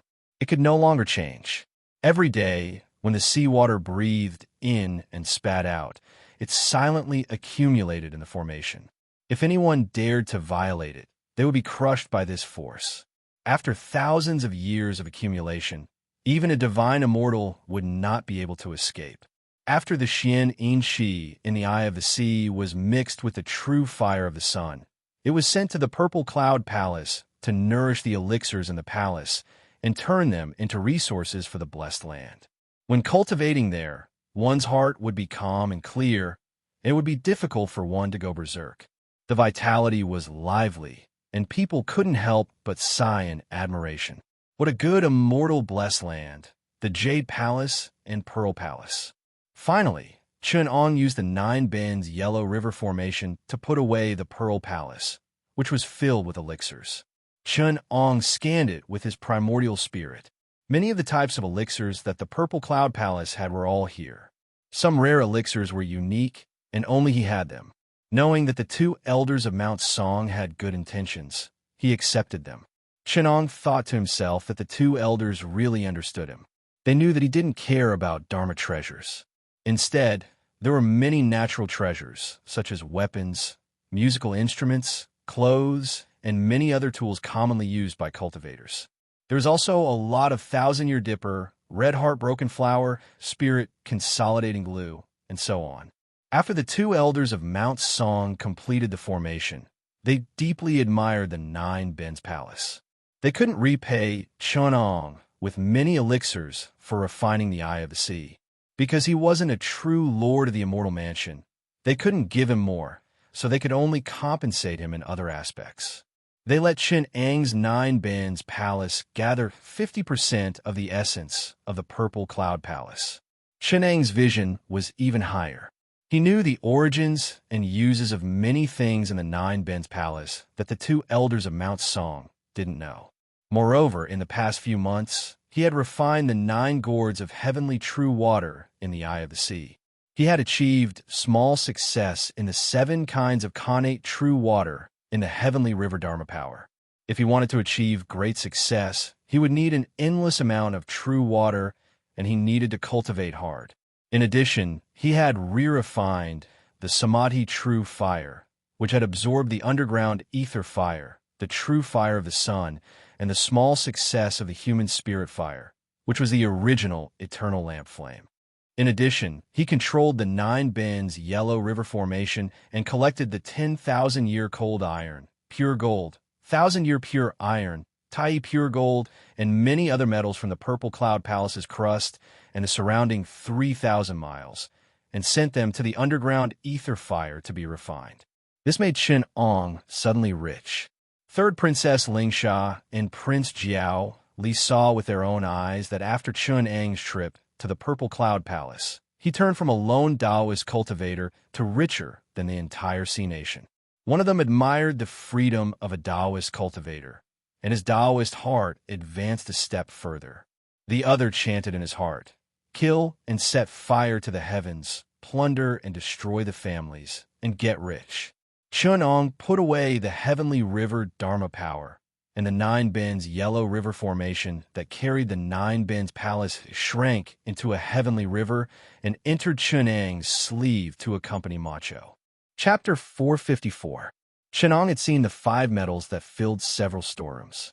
He used the formation chart to control the eye of the sea to excavate the mineral veins in the Earth's crust, and then used the Xianin poisonous fire to refine them into 5 metals. The power of the eye of the sea was so great that it was even more abundant than that of a celestial being. Chun Ong used the formation chart to control it, and it was like there were hundreds of individual immortals helping him to mine and refine metals day and night. Among the 5 metals that he obtained, there were not many innate true gold like the Western Tai true gold, but the essence of the 5 metals was most likely everywhere. The 1,000-year-old refined iron at the bottom of the sea was even more than the smelting output of the entire Great Ming Dynasty in a year. This was because he used the underground Xianin poisonous fire, also known as the Xianin poisonous fire, to refine it. This fire was originally a mass of Xianin qi before the Yuanshi period, and it revolved rapidly all year round. Therefore, this fire belonged to the nature of Xianin, and the 5 metals that were refined also had this fire's characteristics. If he refined various kinds of instruments belonging to the Yin, the evil path, or the demonic sect, it would naturally complement each other and enhance the nature of the magical weapon. If he refined a pure yang magical weapon, there was the suspicion of damaging the nature of the magical weapon, and he would get half the result with twice the effort. Since Chun Ong practiced the 9 Bends Yellow River Formation, he realized the wonderful combination of theory and practice and the wonderful effect of advancing by leaps and bounds. Only then did he understand why so many experts in Mount Shu wanted to refine a magical weapon to restrain the demons that they could easily eradicate. There is not only the mystery of cause and effect, but also the key to cultivation. Magical weapons and spiritual objects had their own supernatural powers, just like a cultivator. Refining a magical weapon was equivalent to creating another kind of cultivator, and it was a different kind of cultivation process. The unaffiliated disciples of the mystic door had to refine flying swords from nothing. Even if their masters and seniors had pointers, they would never do it for them. Moreover, most of the sects in the world took sword refining as an entry task, and made their disciples spend decades or even hundreds of years to refine a flying sword's spiritual embryo. How could there be no reason for this?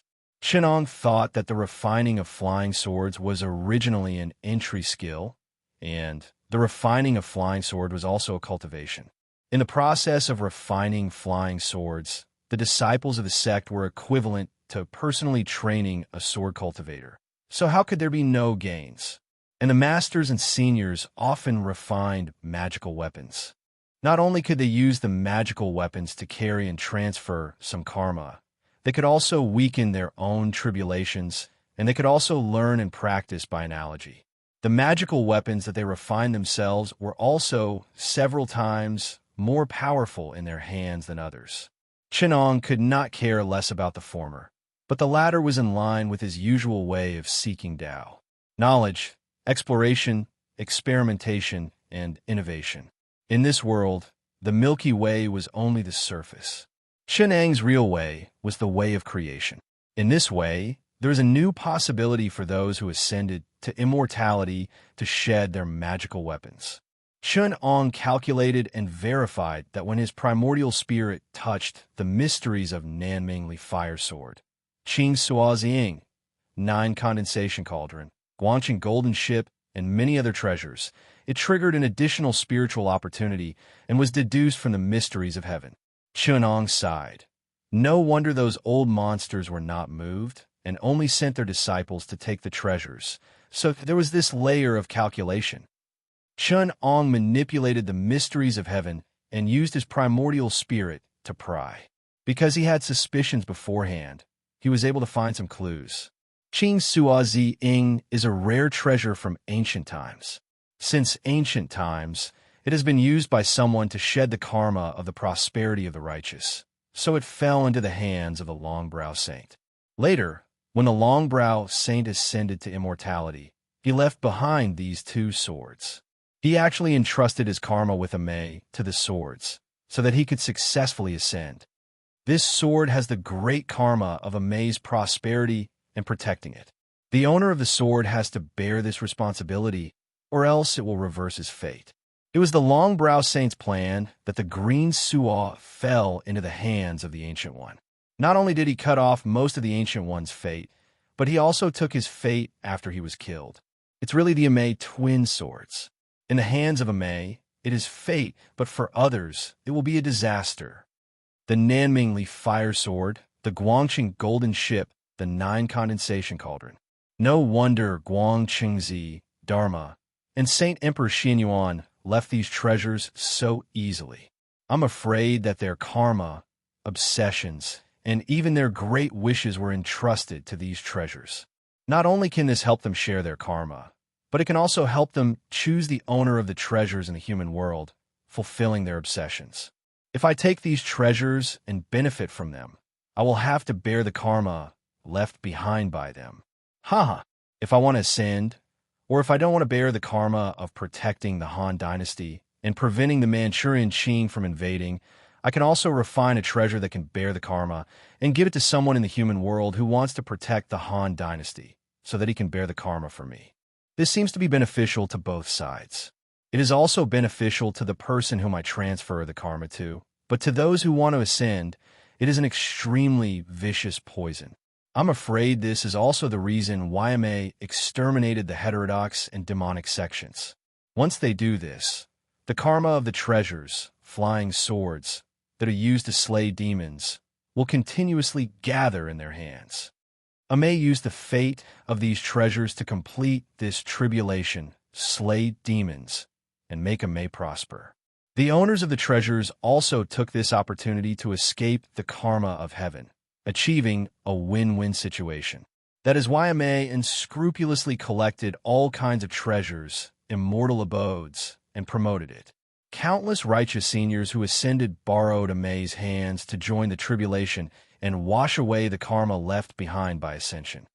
Amei is the white glove of the righteous mystic door. In this tribulation, Amei is the main character. It is the key that the immortals of the spiritual immortal realm and even the heavenly realm borrow Amei's hands to understand the karma of the human world. Spreading it, the immortal abodes, the immortal books, and even the natural treasures planted by people. I'm afraid that the seniors borrow the karma to ward off the tribulation. Thinking of this, Chun Ong touched a trace of the vein of the 500-year immortal tribulation. He was also shocked by the courage and calculation of the long-brow immortal who left Amei to collect the karma of the human world before the immortals offended each other and ended the accumulated connection between the spiritual immortal realm, the heavenly realm, and the earthly realm. There are even some sunk treasures. For example, if there is a Buddhist monk who wishes to enlighten all the unorthodox sects and enter the righteous path, his early cultivation will be smooth, but in the end, he can't enter the Western Pure Land, even if he reincarnates thousands of times and accumulates great merits. Even the 4 great bodhisattvas can't become Buddhas because their great wishes haven't been fulfilled, let alone the Buddha in the human world.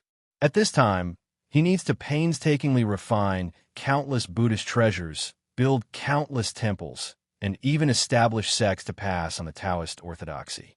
Only then can he transfer the karma and great wishes to these external Taoist orthodoxies and use them to ascend.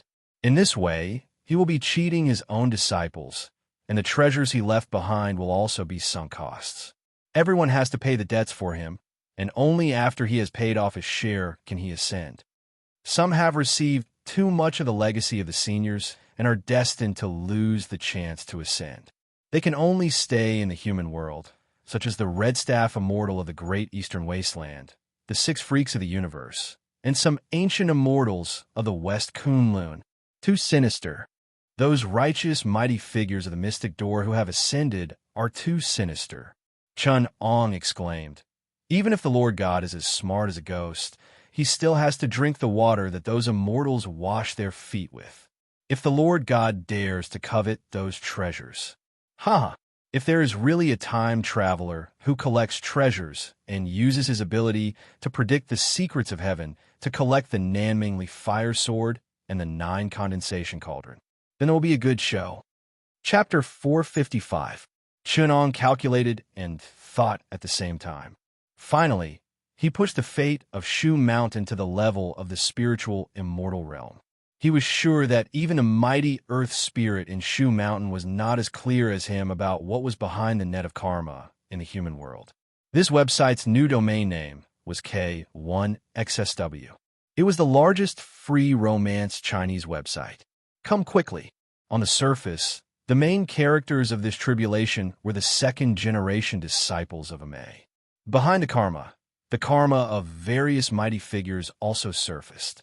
Chun Ong sighed for a while and thought to himself, other than the karma of the Golden Mother sect, the 5 Lakes Narcissus, Master Lian Shan, and the Amei sect, the true foundation of Purple Cloud Palace is the karma of suppressing the sea, eye of EC, and protecting the living beings of EC. If they cultivate blindly and don't take on this responsibility, they will exhaust their good fortune and lose their fate with Purple Cloud Palace. Even without Amei, the 3 phoenixes will definitely suffer because of their actions of building the divine sand passage and killing the living beings of EC. Not only did they not take responsibility, but they also caused evil consequences. On the contrary, I used the Yellow River of the 9 Bends to suppress Purple Cloud Palace and refine the sea eye to benefit EC. Not only did I help Purple Cloud Palace fulfill its fate, but I also became the 2nd successor of Purple Cloud Palace. If Amei didn't help the living beings of EC while suppressing Purple Cloud Palace for 1,000 years, when my Yellow River of the 9 bends to accumulate more merit than them, the fate of this place will fall into my hands. If they didn't repay me with a 9-story palace, this palace will be fated with me after 100 years. 500 years later, if Amei doesn't give Purple Cloud Palace to me, it will suffer. Of course, Amei will definitely calculate the karma of this. Even if they are still ignorant now, they will definitely be able to calculate it after 3 years. 3 years later, my fate and Purple Cloud Palace's fate will be connected. Amei won't give up Purple Cloud Palace. If it was a side palace before, now that it has the fate of EC, this is the key resource for Amei's prosperity. With this fate, it can protect one person to ascend every 300 years. They will never dare to offend me, who will be the leader of the loose immortals of the eastern and southern seas in the future. According to their usual practice, they will definitely want one of Z or Yun to be my disciple, so that they can inherit my karma. As long as the situation remains the same, I will be the person that Ame will try their best to befriend. I will be the decisive factor for them to inherit the fortune of the four seas. As for Mount Ame, it would also become my white glove. Due to the entanglement of karma, they would have to help me in some major matters that were related to me. If you go one level deeper, you can play chess with Mount Ame like Guangqingzi. Chunong followed the cause and effect, and found that after the trip to the Purple Cloud Palace, as he had predicted in the past, they had chosen to side with the Ame sect. He was even more surprised that he had the possibility of using Mount Ame as a chess piece and a tool like Guangqingzi in the future. When other transmigrators came to the Shushan world, they dug up treasures everywhere and colluded with the unorthodox sects to go against Shushan. Only Chun Ong scattered treasures everywhere, colluded with Ame, and persecuted the unorthodox sections. He wanted to be a senior of the orthodox path. Now, he wanted to use Ame as his own tool and chess piece. He wanted to control this general trend and use it as his chariot to gallop. Chunong stood on the cloud and looked down at the four seas from the sky. As far as the eye could see, the sky was unfurled and the boundless sea was surging with waves. The gulls and herons flapped their wings, making people feel a sense of heroism. He made up his mind. Not only would he seize the opportunity to capture the main god, but he would also take root in this world and participate in the future conflict between the heavens and humans. He would explore the truth of the great Tao of this world. Looking at the countless divine gold and true gold in the Nine Bends Yellow River Formation, Chun Ong had the thought of refining them into treasures to verify the many truths of the great Tao that he had comprehended. At the same time, he discovered and learned new things. True gold and divine gold were inanimate objects and had no value if they were not used. Chun Ong was not a miser who collected wealth and piled it up in a treasury. He had always thought that things that could not be used by him had no value. With this thought in mind, he waved his sleeves, and another figure appeared on the celestial river under his feet. It was Fairy Lady Wan Miao, Su Feinyang, who had not shown herself after being trapped in his formation. Su Feinyang was not angry after being imprisoned by him for a long time. After being released from the formation, she even smiled politely and bowed slightly to him. "I thank you for saving me, fellow Taoist. The two elders of Mount Song are the wings of Ame.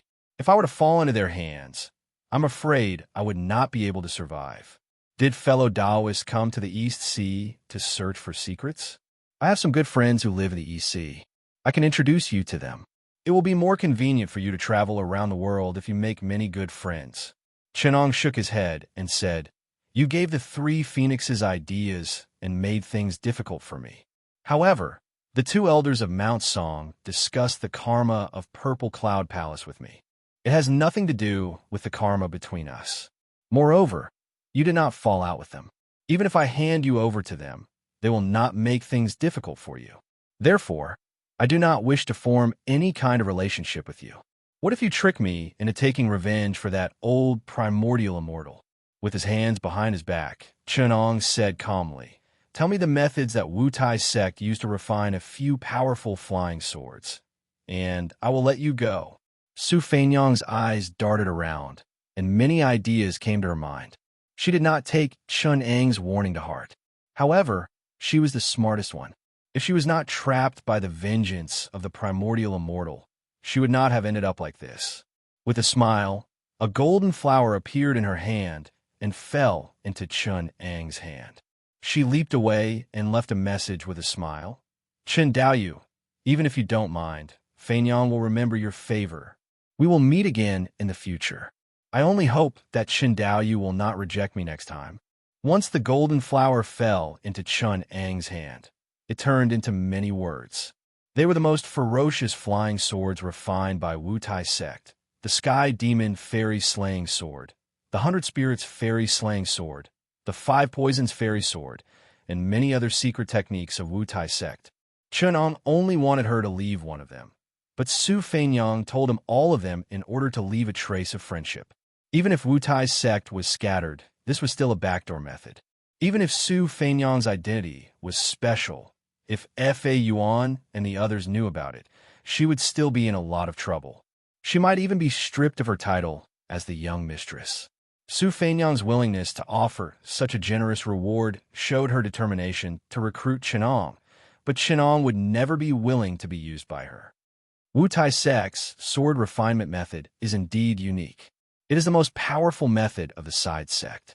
If these flying swords were refined during the time of the primordial immortal, a Mei would be in trouble. But now, without the primordial immortal, Wu Tai sect is a bunch of useless people. Even if they were refined, it would not be a problem for a Mei. Chun'ong carefully read the words on the golden flower and slowly understood. Chapter 456. On that golden flower, the number 1 sword refining method was recorded. It was the sky demon immortal slaying sword that specialized in breaking the treasured light of the righteous path, profound chi, and Buddhist light. It was one of the most powerful flying swords of the unorthodox path. This sword used the innate true gold to train the sword embryo, the 100 poisons, 6 treasures as supplementary materials, and 18 types of poisonous insects in the world to train the sword edge with the primordial pill. One had to carve 108 formless god and demon incantations in the realm of desire to summon the formless heavenly demon from the realm of desire and refine it as the primordial spirit of the sword embryo. After the cultivation was successful, not only would there be 100 poisonous clouds to protect the user, it could also contain countless poisonous creatures into the sword, combining the 6 treasures into one. It also contained the path of refining and controlling demons.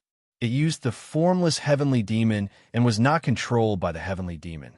There were many powerful spells on the sword, which was used to counter the celestial swords of the orthodox sections. It was one of the best sword refining methods in this world. Chun'ong had comprehended the true teachings of Wu Tai sect before. With a wave of his right hand, he dispersed the golden flowers and thought to himself, as expected, these methods of refining swords contain the art of mastering the venomous insect's vitality embryo. Even if the true teachings of Wu Tai sect are not pure enough, even if they can pass the first few stages, they will be harmed by the heavenly demon when they're facing the formless heavenly demon from the realm of desire. Even though founder Hun Yuan walked the extreme path, this sword refining method is indeed something that can be used as a reference. Wu Tai sect's sword refining method was different from Chun'ong's. The 12 celestial waterscape sword was a pure sword that pursued sharpness and agility. No matter who it was in, it would be able to unleash the highest power of his sword skills. However, it still matched with Chun'ong's own sword skills, unlike Wu Tai sect's path that pursued the power of the forbidden spell on the sword. There were 2 paths. One was a godly weapon in the hands of a swordsman. Even though it was extremely sharp, it still required a high level of martial arts to wield it. The other was a godly weapon in a game.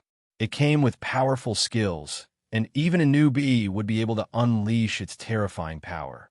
I've comprehended many principles from these sword refining techniques. It's a good time for me to try refining a flying sword that can bear the celestial river's forbidden divine ability. Chun'ong took out some 10,000-year-cold iron from the array in his sleeve and released a portion of the power of the yellow river of 9 bends to protect the entire desolate reef. He flicked 2 fingers on his right hand, and a 3-stage true fire floated in midair. This translucent true fire used the Xian-Yin poison fire from the underground, the true fire of the sun from the sky, as the 2 poles of yin and yang, and the spiritual fire of the human world as the balance. Under the control of Chun'ong's Milky Way magic power, it was like flowing water. With a pull, the essence of the cold iron was extracted into a huge ball. The Milky Way magic power turned into countless incantations and talismans, sealing them in the sword embryo. He then scattered the sword embryo, turning into a foot-long heavenly river, refining the 10,000-year-cold iron into true water. The yellow river of 9 bends set up by Chun Ong created a cloud tide.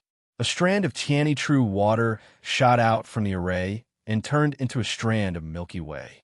It combined with the sword embryo and refined the sword until it became invisible, leaving only a circle of transparent watercolored sword gleam. He then used the samadhi true fire to refine the sword embryo, turning it back into a golden iron. The sword embryo turned from a tangible and tangible fine iron to a shapeless and intangible Milky Way, then to a shapeless and intangible sword gleam, returning to a tangible and tangible fine iron. This process was repeated 7 times. He used the Tianyi true water, Xianming true water, first essence heavy water, Taiyin true water, and the other 7 types of innate true water to refine them into Milky Way prohibition. After 3 days of hard work, 7 translucent sword embryos were refined. They were Tianyi, Taiyin, First Essence, Ruoshui, Xianming, Azure Sky, and Light of Eternity. In the future, Chunong would use the Milky Way Dharma power to refine the innate true water into talismans. He would refine them layer by layer, and he would be able to refine the restrictive spell on the sword to the full accomplishment. As for now, other than the Tianyi sword embryo, which he had enough Tianyi true water to refine to the full accomplishment, Chunong did not have enough Milky Way Dharma power to refine the other swords. How would he have any left over to refine the swords? He might as well refine them into sword embryos and seal them, leaving them for the fated ones in the future. The 7 sword embryos were named after the 7 types of innate true water. Not to mention that each of them contained many powerful innate true water restrictive spells. When put together, they could evolve into the formation diagram of the 7 types of innate true water that Chun Ong comprehended from the heaven and earth. It was called the Tianyi Water True Form Diagram, and it could recreate the scene when the heaven and earth were born and the endless innate true water created the heaven and earth. Its power was enough to bring the entire planet of Shushan back to the calamity of the primordial flood that destroyed the world. Chunong did not have the intention to create such a restrictive spell. He just followed the mysteries of the heavens to refine the swords. And this was how he came up with such a restrictive spell.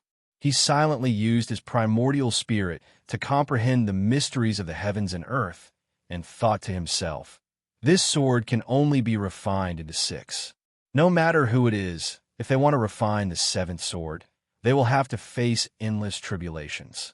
Only one day, when the mysteries of the heavens change and the calamity of the human world is about to arrive, will a fated person suddenly be able to refine this sword and use the 7 flying swords to cleanse the earth and create another era.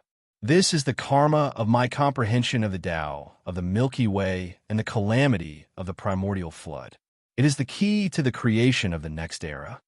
After refining this sword embryo, Chun Ong comprehended some of the secrets of the primordial flood and the calamity of the primordial flood. He had some understanding of the Tao, of the Milky Way that destroyed the world. The mana of the Milky Way in his body suddenly fluctuated, and the endless aura of creation and vitality had an additional hint of destruction. With this experience, Chun Ong continued to refine the pole of the Tianyi True Water banner, and when the conditions were right, success came naturally. This banner, which entrusted Chun Ang's comprehension of the Tao of water weaving to control the tides of the 4 seas, no longer needed seawater to condense into a pole. Next, Chun Ong used the essence of the 5 metals to refine a Triong golden furnace. He threw all kinds of golden jade cold iron into the furnace, and silently used the Tao of creation. He used the mana of the Milky Way to guide the 9 bends yellow river formation to gather the chi of heaven and earth and the essence of the sun and moon. He controlled the abundant power of heaven and earth to refine the restrictive spell.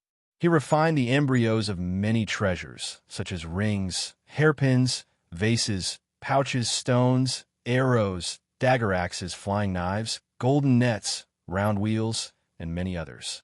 Not only did the true Samadhi fire obtain a lot of spiritual chi from the embryos of the treasures, but it also became pure and agile.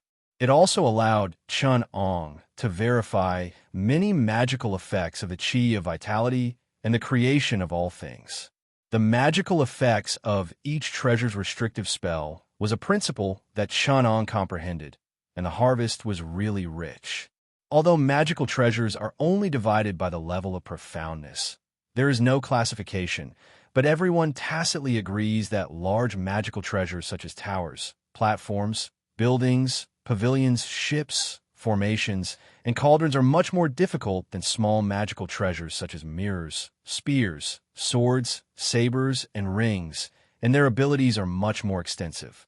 Therefore, even though Shu Mountain was huge, only the Guangxin Golden Ship was worthy of being the #1 treasure. Amei had many treasures and was rich, but only the Yin and Yang dust formation, which was suppressed by the Tai Ching Immortal Talisman, was the treasure of Ningxue Cliff. It could be called the treasure of the sect, except for the green and purple double swords, which entrusted the karma between Changmei and Amei. It was vaguely the second and third treasure of Amei. Chinong looked at the many embryos of the treasures floating in the furnace and thought, after I refine these 19 embryos of the treasures, I should also refine a large treasure that incorporates all my understanding and even goes one step further on the Tao of creation as a summary of the merit of creation. Chapter 457. Yes. At this moment, Chanong recalled his idea of looking for a mount when he first set out to sea. After all, the Dark Nightmare Dragon Whale was a sea beast raised by the Daqiang Sea Nation and belonged to his female disciple. How could he have the face to take it for himself? Chenong wasn't such a shameless person, so he thought about using this opportunity to craft a Dharma treasure that could be used as a means of transportation.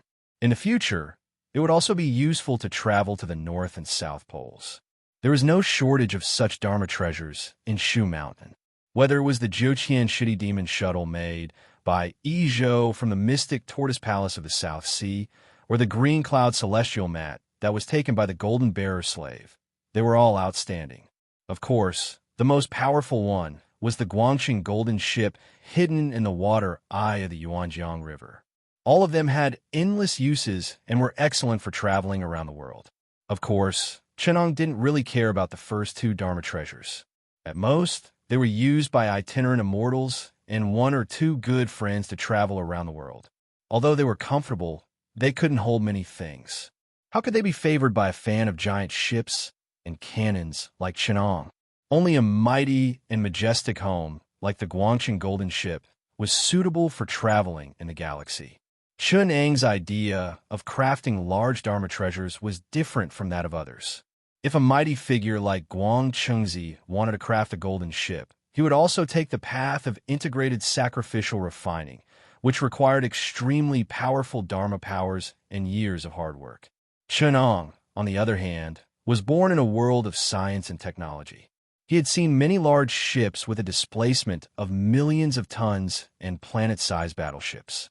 What he liked the most was modularization and standardized construction. Even if he were to craft Dharma treasures now, he would inevitably be affected. In the end, Chun Ang's design was a large-scale magic treasure composed of dozens of magical treasures that looked marvelous on their own. It was so powerful that it could be said to be the most suitable Dharma treasure for attacking a mountain gate, exterminating living creatures, and destroying the earth veins and mountains. The most important parts were the primeval dragon bone, which acted as the core and pierced through the magic treasure. The hull armor, which was made up of 129,600 pieces of star magic dragon scales.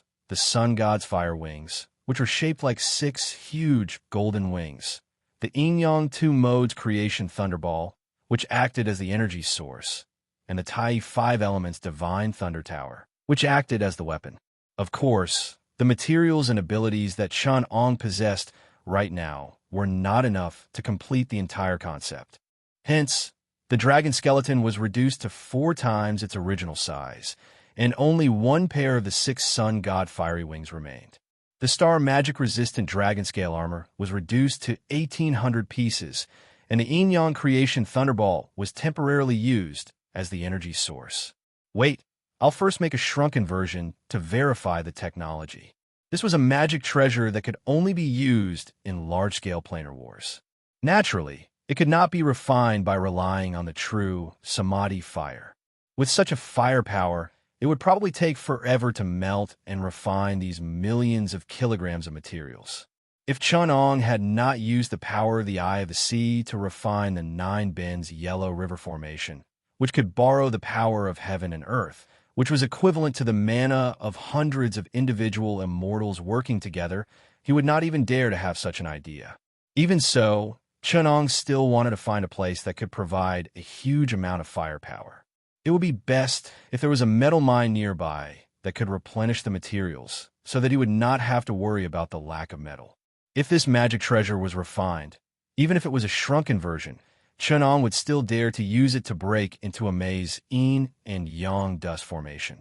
Other than the metamagnet divine light, it did not have the power of any formation or magic treasure. Even if it was the metamagnet divine light, only the north and south poles of the planet could restrain it. The Earth's crust magnetism, like the copper coconut island, could not.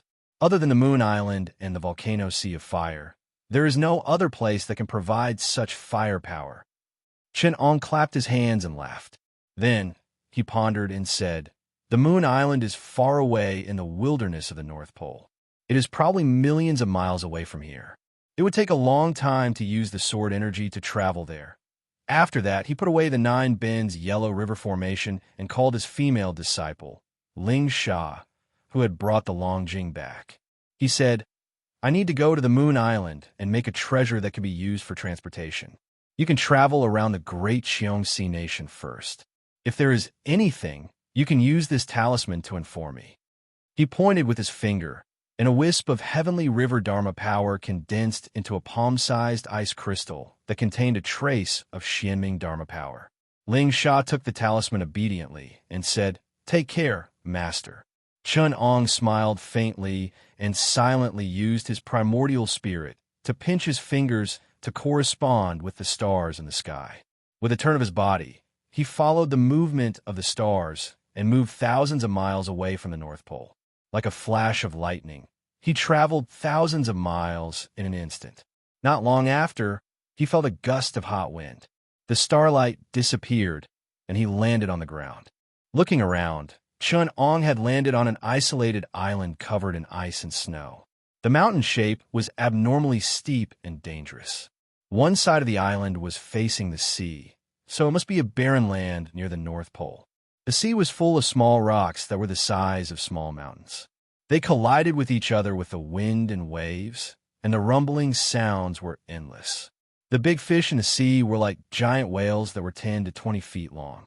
They move in groups of 3 to 5 and raise their heads from time to time. This was the volcano of the Moon Island in the North Pole.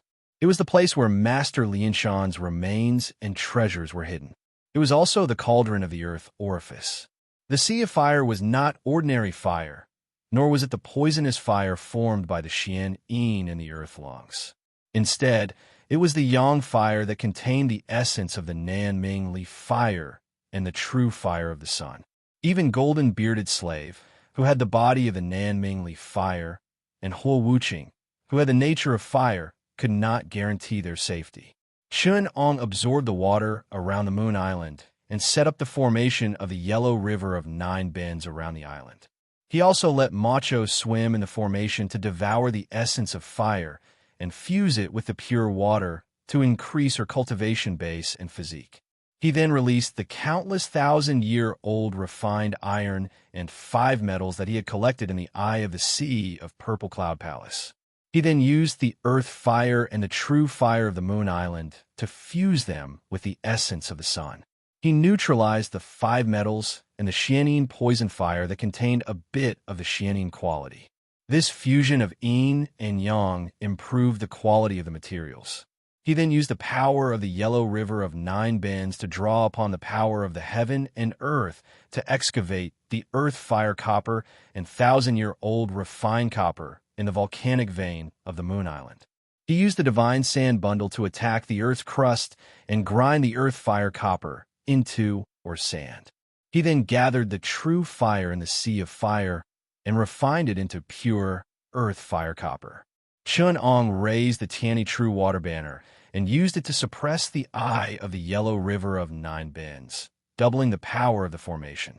He then used the vastness of the North Sea to suppress the might of the Sea of Fire of the Moon Island, allowing the formation to operate without being affected.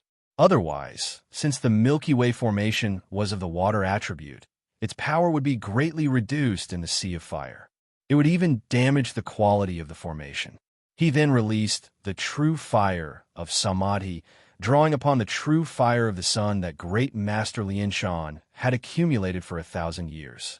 He then cast out layers of restrictions and sealed the true fire of the sun into the 5 metals. After refining 9 layers of restrictions, he spent a month of hard work to refine a pair of fire wings of the sun that were 1,000 feet long. They seemed to be made of pure gold and shone resplendently under the sunlight. At this moment, the acquired true gold that Chun-Ong had refined was piled up to the side. It was the stellar, devil-resistant gold. It had absorbed enough power of the stars and changed its essence. Under Chun-Ang's refinement, it was divided into a piece that was 1 foot long and shaped like a dragon scale. Piece by piece, Chun-Ong painstakingly refined them with the power of the formation. 2 months later, they suddenly merged into one. The scales stacked on top of each other. 18,000 pieces of stellar devil-resistant gold combined to form a huge ship. The keel was 1,000 feet long, and the ship's body was incomparably huge. Many other parts came out of the 3-yang furnace. There were dozens of parts, and each of them was refined with 6 layers of restrictions. Looking at them separately, they weren't bad, transcendent artifacts. Finally, all the parts were assembled into a long and narrow ship. Although it had a classical style, it had a sci-fi style from the industrial era. The ship's body had a geometric structure that couldn't be erased. Its streamlined shape carried a brand that this world couldn't understand, but was deeply imprinted in the depths of Chun-Ang's primordial spirit. Now that everything was ready, he only had to wait for the storm on the Moon Island and the thunder to strike. Then, he could take the opportunity to refine the power core of the ship, the Yin-Yang Divine Thunderball. Chapter 458. The 2 pieces of divine magnetic iron were being nourished by Chun-Ang's true flame. At the same time, his hands were constantly casting out many thunder talismans, turning the surrounding water and fire essence chi, as well as the natural energies of the world, into thunder talisman restrictions of yin and yang magnetic poles. These thunder talisman restrictions were inserted into the 2 Tai Chi-shaped 3-dimensional metal fish. The divine magnetic iron was the main material of the yin-yang creation thunderball. Only the special properties of the divine magnetic iron could produce the yin and yang magnetic poles and provide an inexhaustible power core. Thunder was the pivot of the changes of yin and yang, and the yin and yang magnetic poles were the most likely to produce thunder. The yin and yang original magnetic divine light, produced by the restriction of the original magnetic divine iron, would undergo the yin and yang transformation in the yin and yang ball, which would produce the inexhaustible power to drive the golden ship, the divine thunder of creation, which would provide the energy for the giant ship to move forward. This was the principle of the yin and yang creation thunderball. The yin and yang referred to the yin and yang magnetic divine light, and the yin and yang referred to the restriction and structure of the ball. The divine thunder of creation was the final product of the thunderball. Divine magnetic iron was mostly produced in the north and south poles, as well as in the core of the Earth's crust. These 2 pieces of divine magnetic iron that had been refined into artifact embryos were refined from a few ores that had been brought out of the Earth's core by magma when Chun-Ong was exploring the fire cave of Moonchild Island. Chun-Ong had already refined the weapon embryo several months ago. However, the restriction of the Thunderball needed the heavenly thunder essence chi to advance to a higher level. Refining the yin and yang lightning talismans with the power of the Milky Way would not only take a long time, but it would also affect the ultimate power of the restriction. The yin and yang creation Thunderball was the most important core of the golden ship. It had to have at least 24 layers of restriction, so it couldn't be sloppy. Fortunately, Chun-Ong had predicted that there would be a storm in the North Pole in the next few days, and there would be thunderstorms that would last for nearly a month. Therefore, he left the task of refining the thunderball until now. At this moment, there was a sudden gale on the sea surface, and the thunder and lightning were like dragons and snakes. With such a huge object like the golden ship here, all the thunder and lightning within hundreds of miles of the sea gathered here and bombarded the golden ship. Chunong took this opportunity to polish the restriction in the golden ship and absorb the heavenly thunder essence chi to turn them into divine talismans to refine the thunderball. Chunong stood on the golden ship. The sun god Fire Wings shone brightly in the thunderstorm. Facing the wind and rain, he spread out his huge golden wings. The thunderbolts struck the golden wings, and they slithered along the body of the ship like flood dragons. The deck, which was made of star-refining fiend true gold, was stacked together like dragon scales. Amidst the ravaging thunder and lightning, it wriggled like a living creature, and its scales were vivid and lifelike. The entire golden ship was like a rock, wriggling its body and showering in the thunder and lightning. The golden ship rose into the sky, dashing into the dark clouds against the storm. It flapped its gigantic wings as hard as it could. The feathers on the wings that were wrapped in the true sun fire glowed with a golden light, swallowing the ninth heaven thunderfire brought down by the thunder power and transforming it into many ancient golden spell symbols, refining the pair of wings on their own. The body of the ship, the keel, the stern, and even the hidden divine thunder cannon on the deck were all greedily swallowing the heavenly thunder essence chi. However, at least 90% of the heavenly thunder chi rushed into the core of the golden ship. In the ball of thunder formed by the two Tai Chi Yin-Yang fishes, the enormous heavenly thunder essence chi was broken down by Chunong into countless Yin and Yang thunder spell symbols, layer by layer covering the ball of thunder, and continuously increasing the number of restrictive spells. Refining an immortal treasure was a painstaking effort, and it was not something that could be done in a day. Therefore, Chunong was not in a hurry. Instead, he used this opportunity to comprehend the divine metamagnet light of Mount Shu and transform it into heavenly thunder. At the same time, he absorbed the 5 elements chi from time to time, transforming it into heavenly thunder of 5 elements according to his understanding and continuously striking it out, changing the taste of the thunderball. The storm did not stop for 7 days. Chunong knew that it was not unusual for a storm like this to rage on the sea for a few months. If he was willing to put in some effort, he could even find a place where the storm would not stop all year round. In these few days, with the golden ship's method of swallowing the heavenly thunder essence chi within a radius of 1,000 miles, Chunong had already pushed the thunderball restrictive spell to the 21st layer. The rest of the work could not be done overnight, and some time could be taken slowly. Chunong also felt that the hull of the ship was too domineering. Fortunately, the golden ship could shrink and shrink at will. Although it was still very shocking, at least it was not as conspicuous as before. Sometimes, when he was tired of the scenery in the thunderstorm, Chunong would also drive the golden ship above the clouds, while refining the true fire of the sun, increasing the essence of the true fire of the sun and the true fire of samadhi. He would also enjoy the tranquil and peaceful sky, the surging wind and clouds under his feet, and the raging waves of the sea. This would also give him time to comprehend and think. Suddenly, in the surging thunderstorm below his feet, there was a ray of white light, like lightning, swimming in the clouds, until it wedged into the clouds. This ray of white light was also a little strange. Wherever it passed, the thunderbolts seemed to be attracted, intertwining and converging on the white light, layer by layer, forming a rolling and flowing sea of thunderbolts. Chun-Ang's primordial spirit keenly felt that what the white light cast was an invisible power of restrictive spell, as if in this 10,000 miles of thunderclouds there was a terrifying power accumulated. At this time, his golden ship was almost completed. Because it was driven by the divine thunder and magnetic force, it was called the magnetic golden ship of creation. He did not have to worry about getting into any trouble. Instead, he had an urge to provoke some enemies, to test the power of the 12 layers of magnetic forbidden spell, 12 layers of divine thunder forbidden spell, 12 layers of divine fire, a true water-forbidden spell, a total of 36 layers of Tai Wang creation tribulations. Therefore, he put his hands on it, and after 6 to 8 hours, he saw some clues.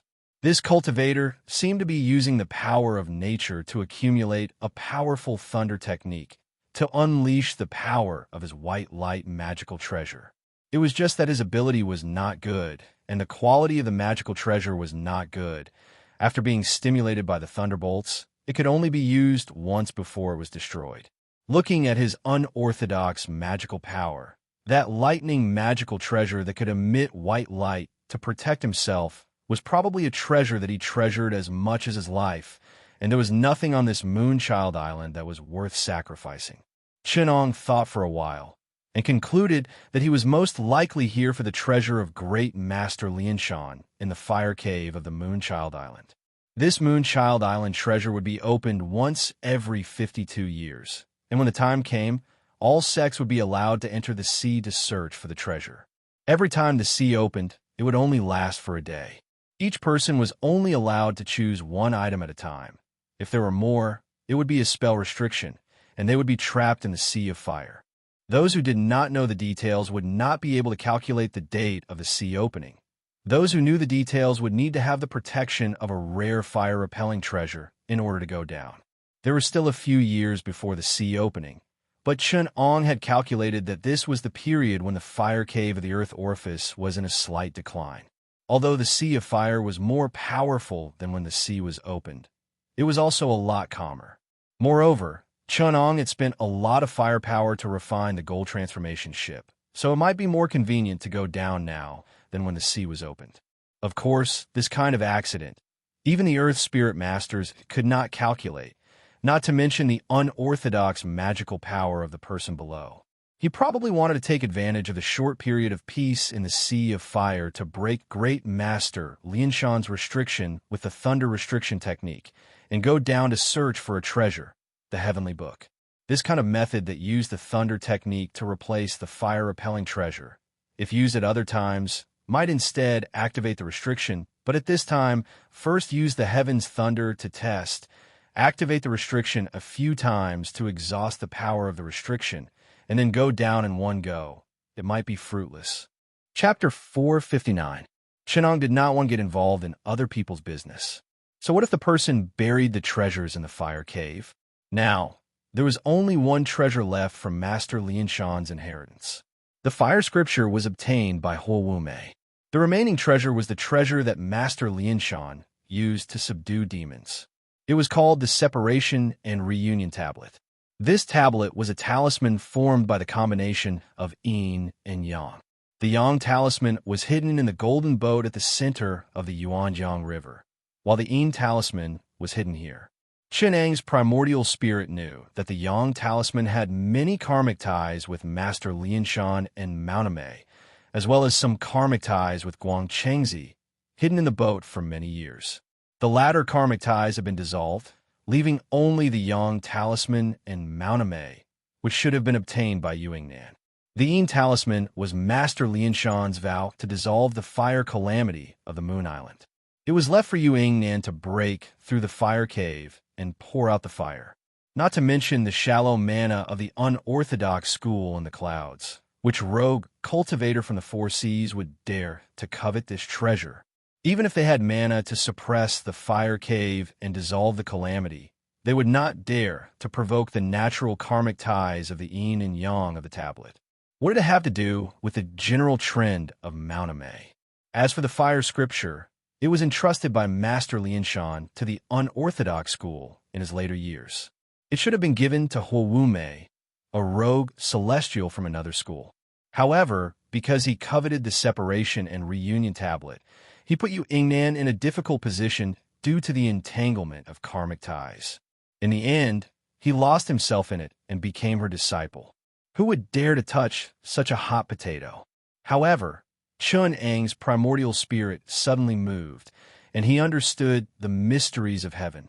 He calculated with his fingers and realized that the Separation and Reunion Tablet hidden in the fire cave had a trace of fate with him.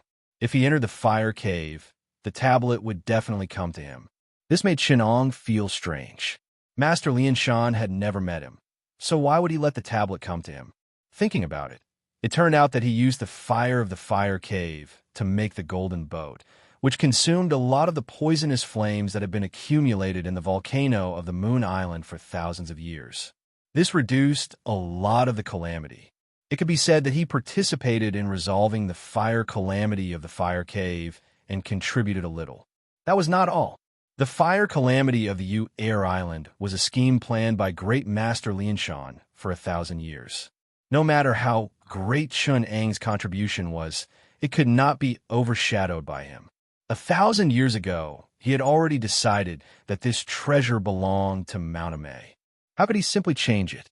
But as luck would have it, the North Pole Sea was suppressed under the geocentric fire cave of Yu Air Island. This underground volcano was originally dormant underground, and its fire warmed a lot of the seawater in the North Pole. Then, the North Pole Sea swallowed the seawater, causing the North Pole Sea to transform. Due to these two factors, this warm sea area was originally a paradise for the creatures of the Arctic Sea. Tens of thousands of years ago, fate shifted and a great calamity descended. The volcano at the bottom of the Moon Island erupted, annihilating countless creatures and creating boundless killing karma. The Moon Island responded to the calamity, and the fire was intense. Under the shift of the Earth's crust, the original eye of the sea was suppressed, cutting off a chance of survival for the Arctic creatures. He had to wait for Master Lianshan to dissolve the fire hole and for Moon Island to sink into the eye of the sea. Only then would he have the chance to wait for the eye of the sea to come out. But by that time, it would already be a matter of 1,000 years later. But it just so happened that Chenong had created the great formation of the Nine Bends Yellow River. This formation was a blessing to the four seas, and its fate lasted for a long time. It was unknown how many creatures of the four seas it could benefit. In terms of power, it was not as good as the great formation of a Yin and Yang dust. But in terms of fate, after refining the Four Pole Sea, Eye of the Four Seas, it was enough to suppress a large sect.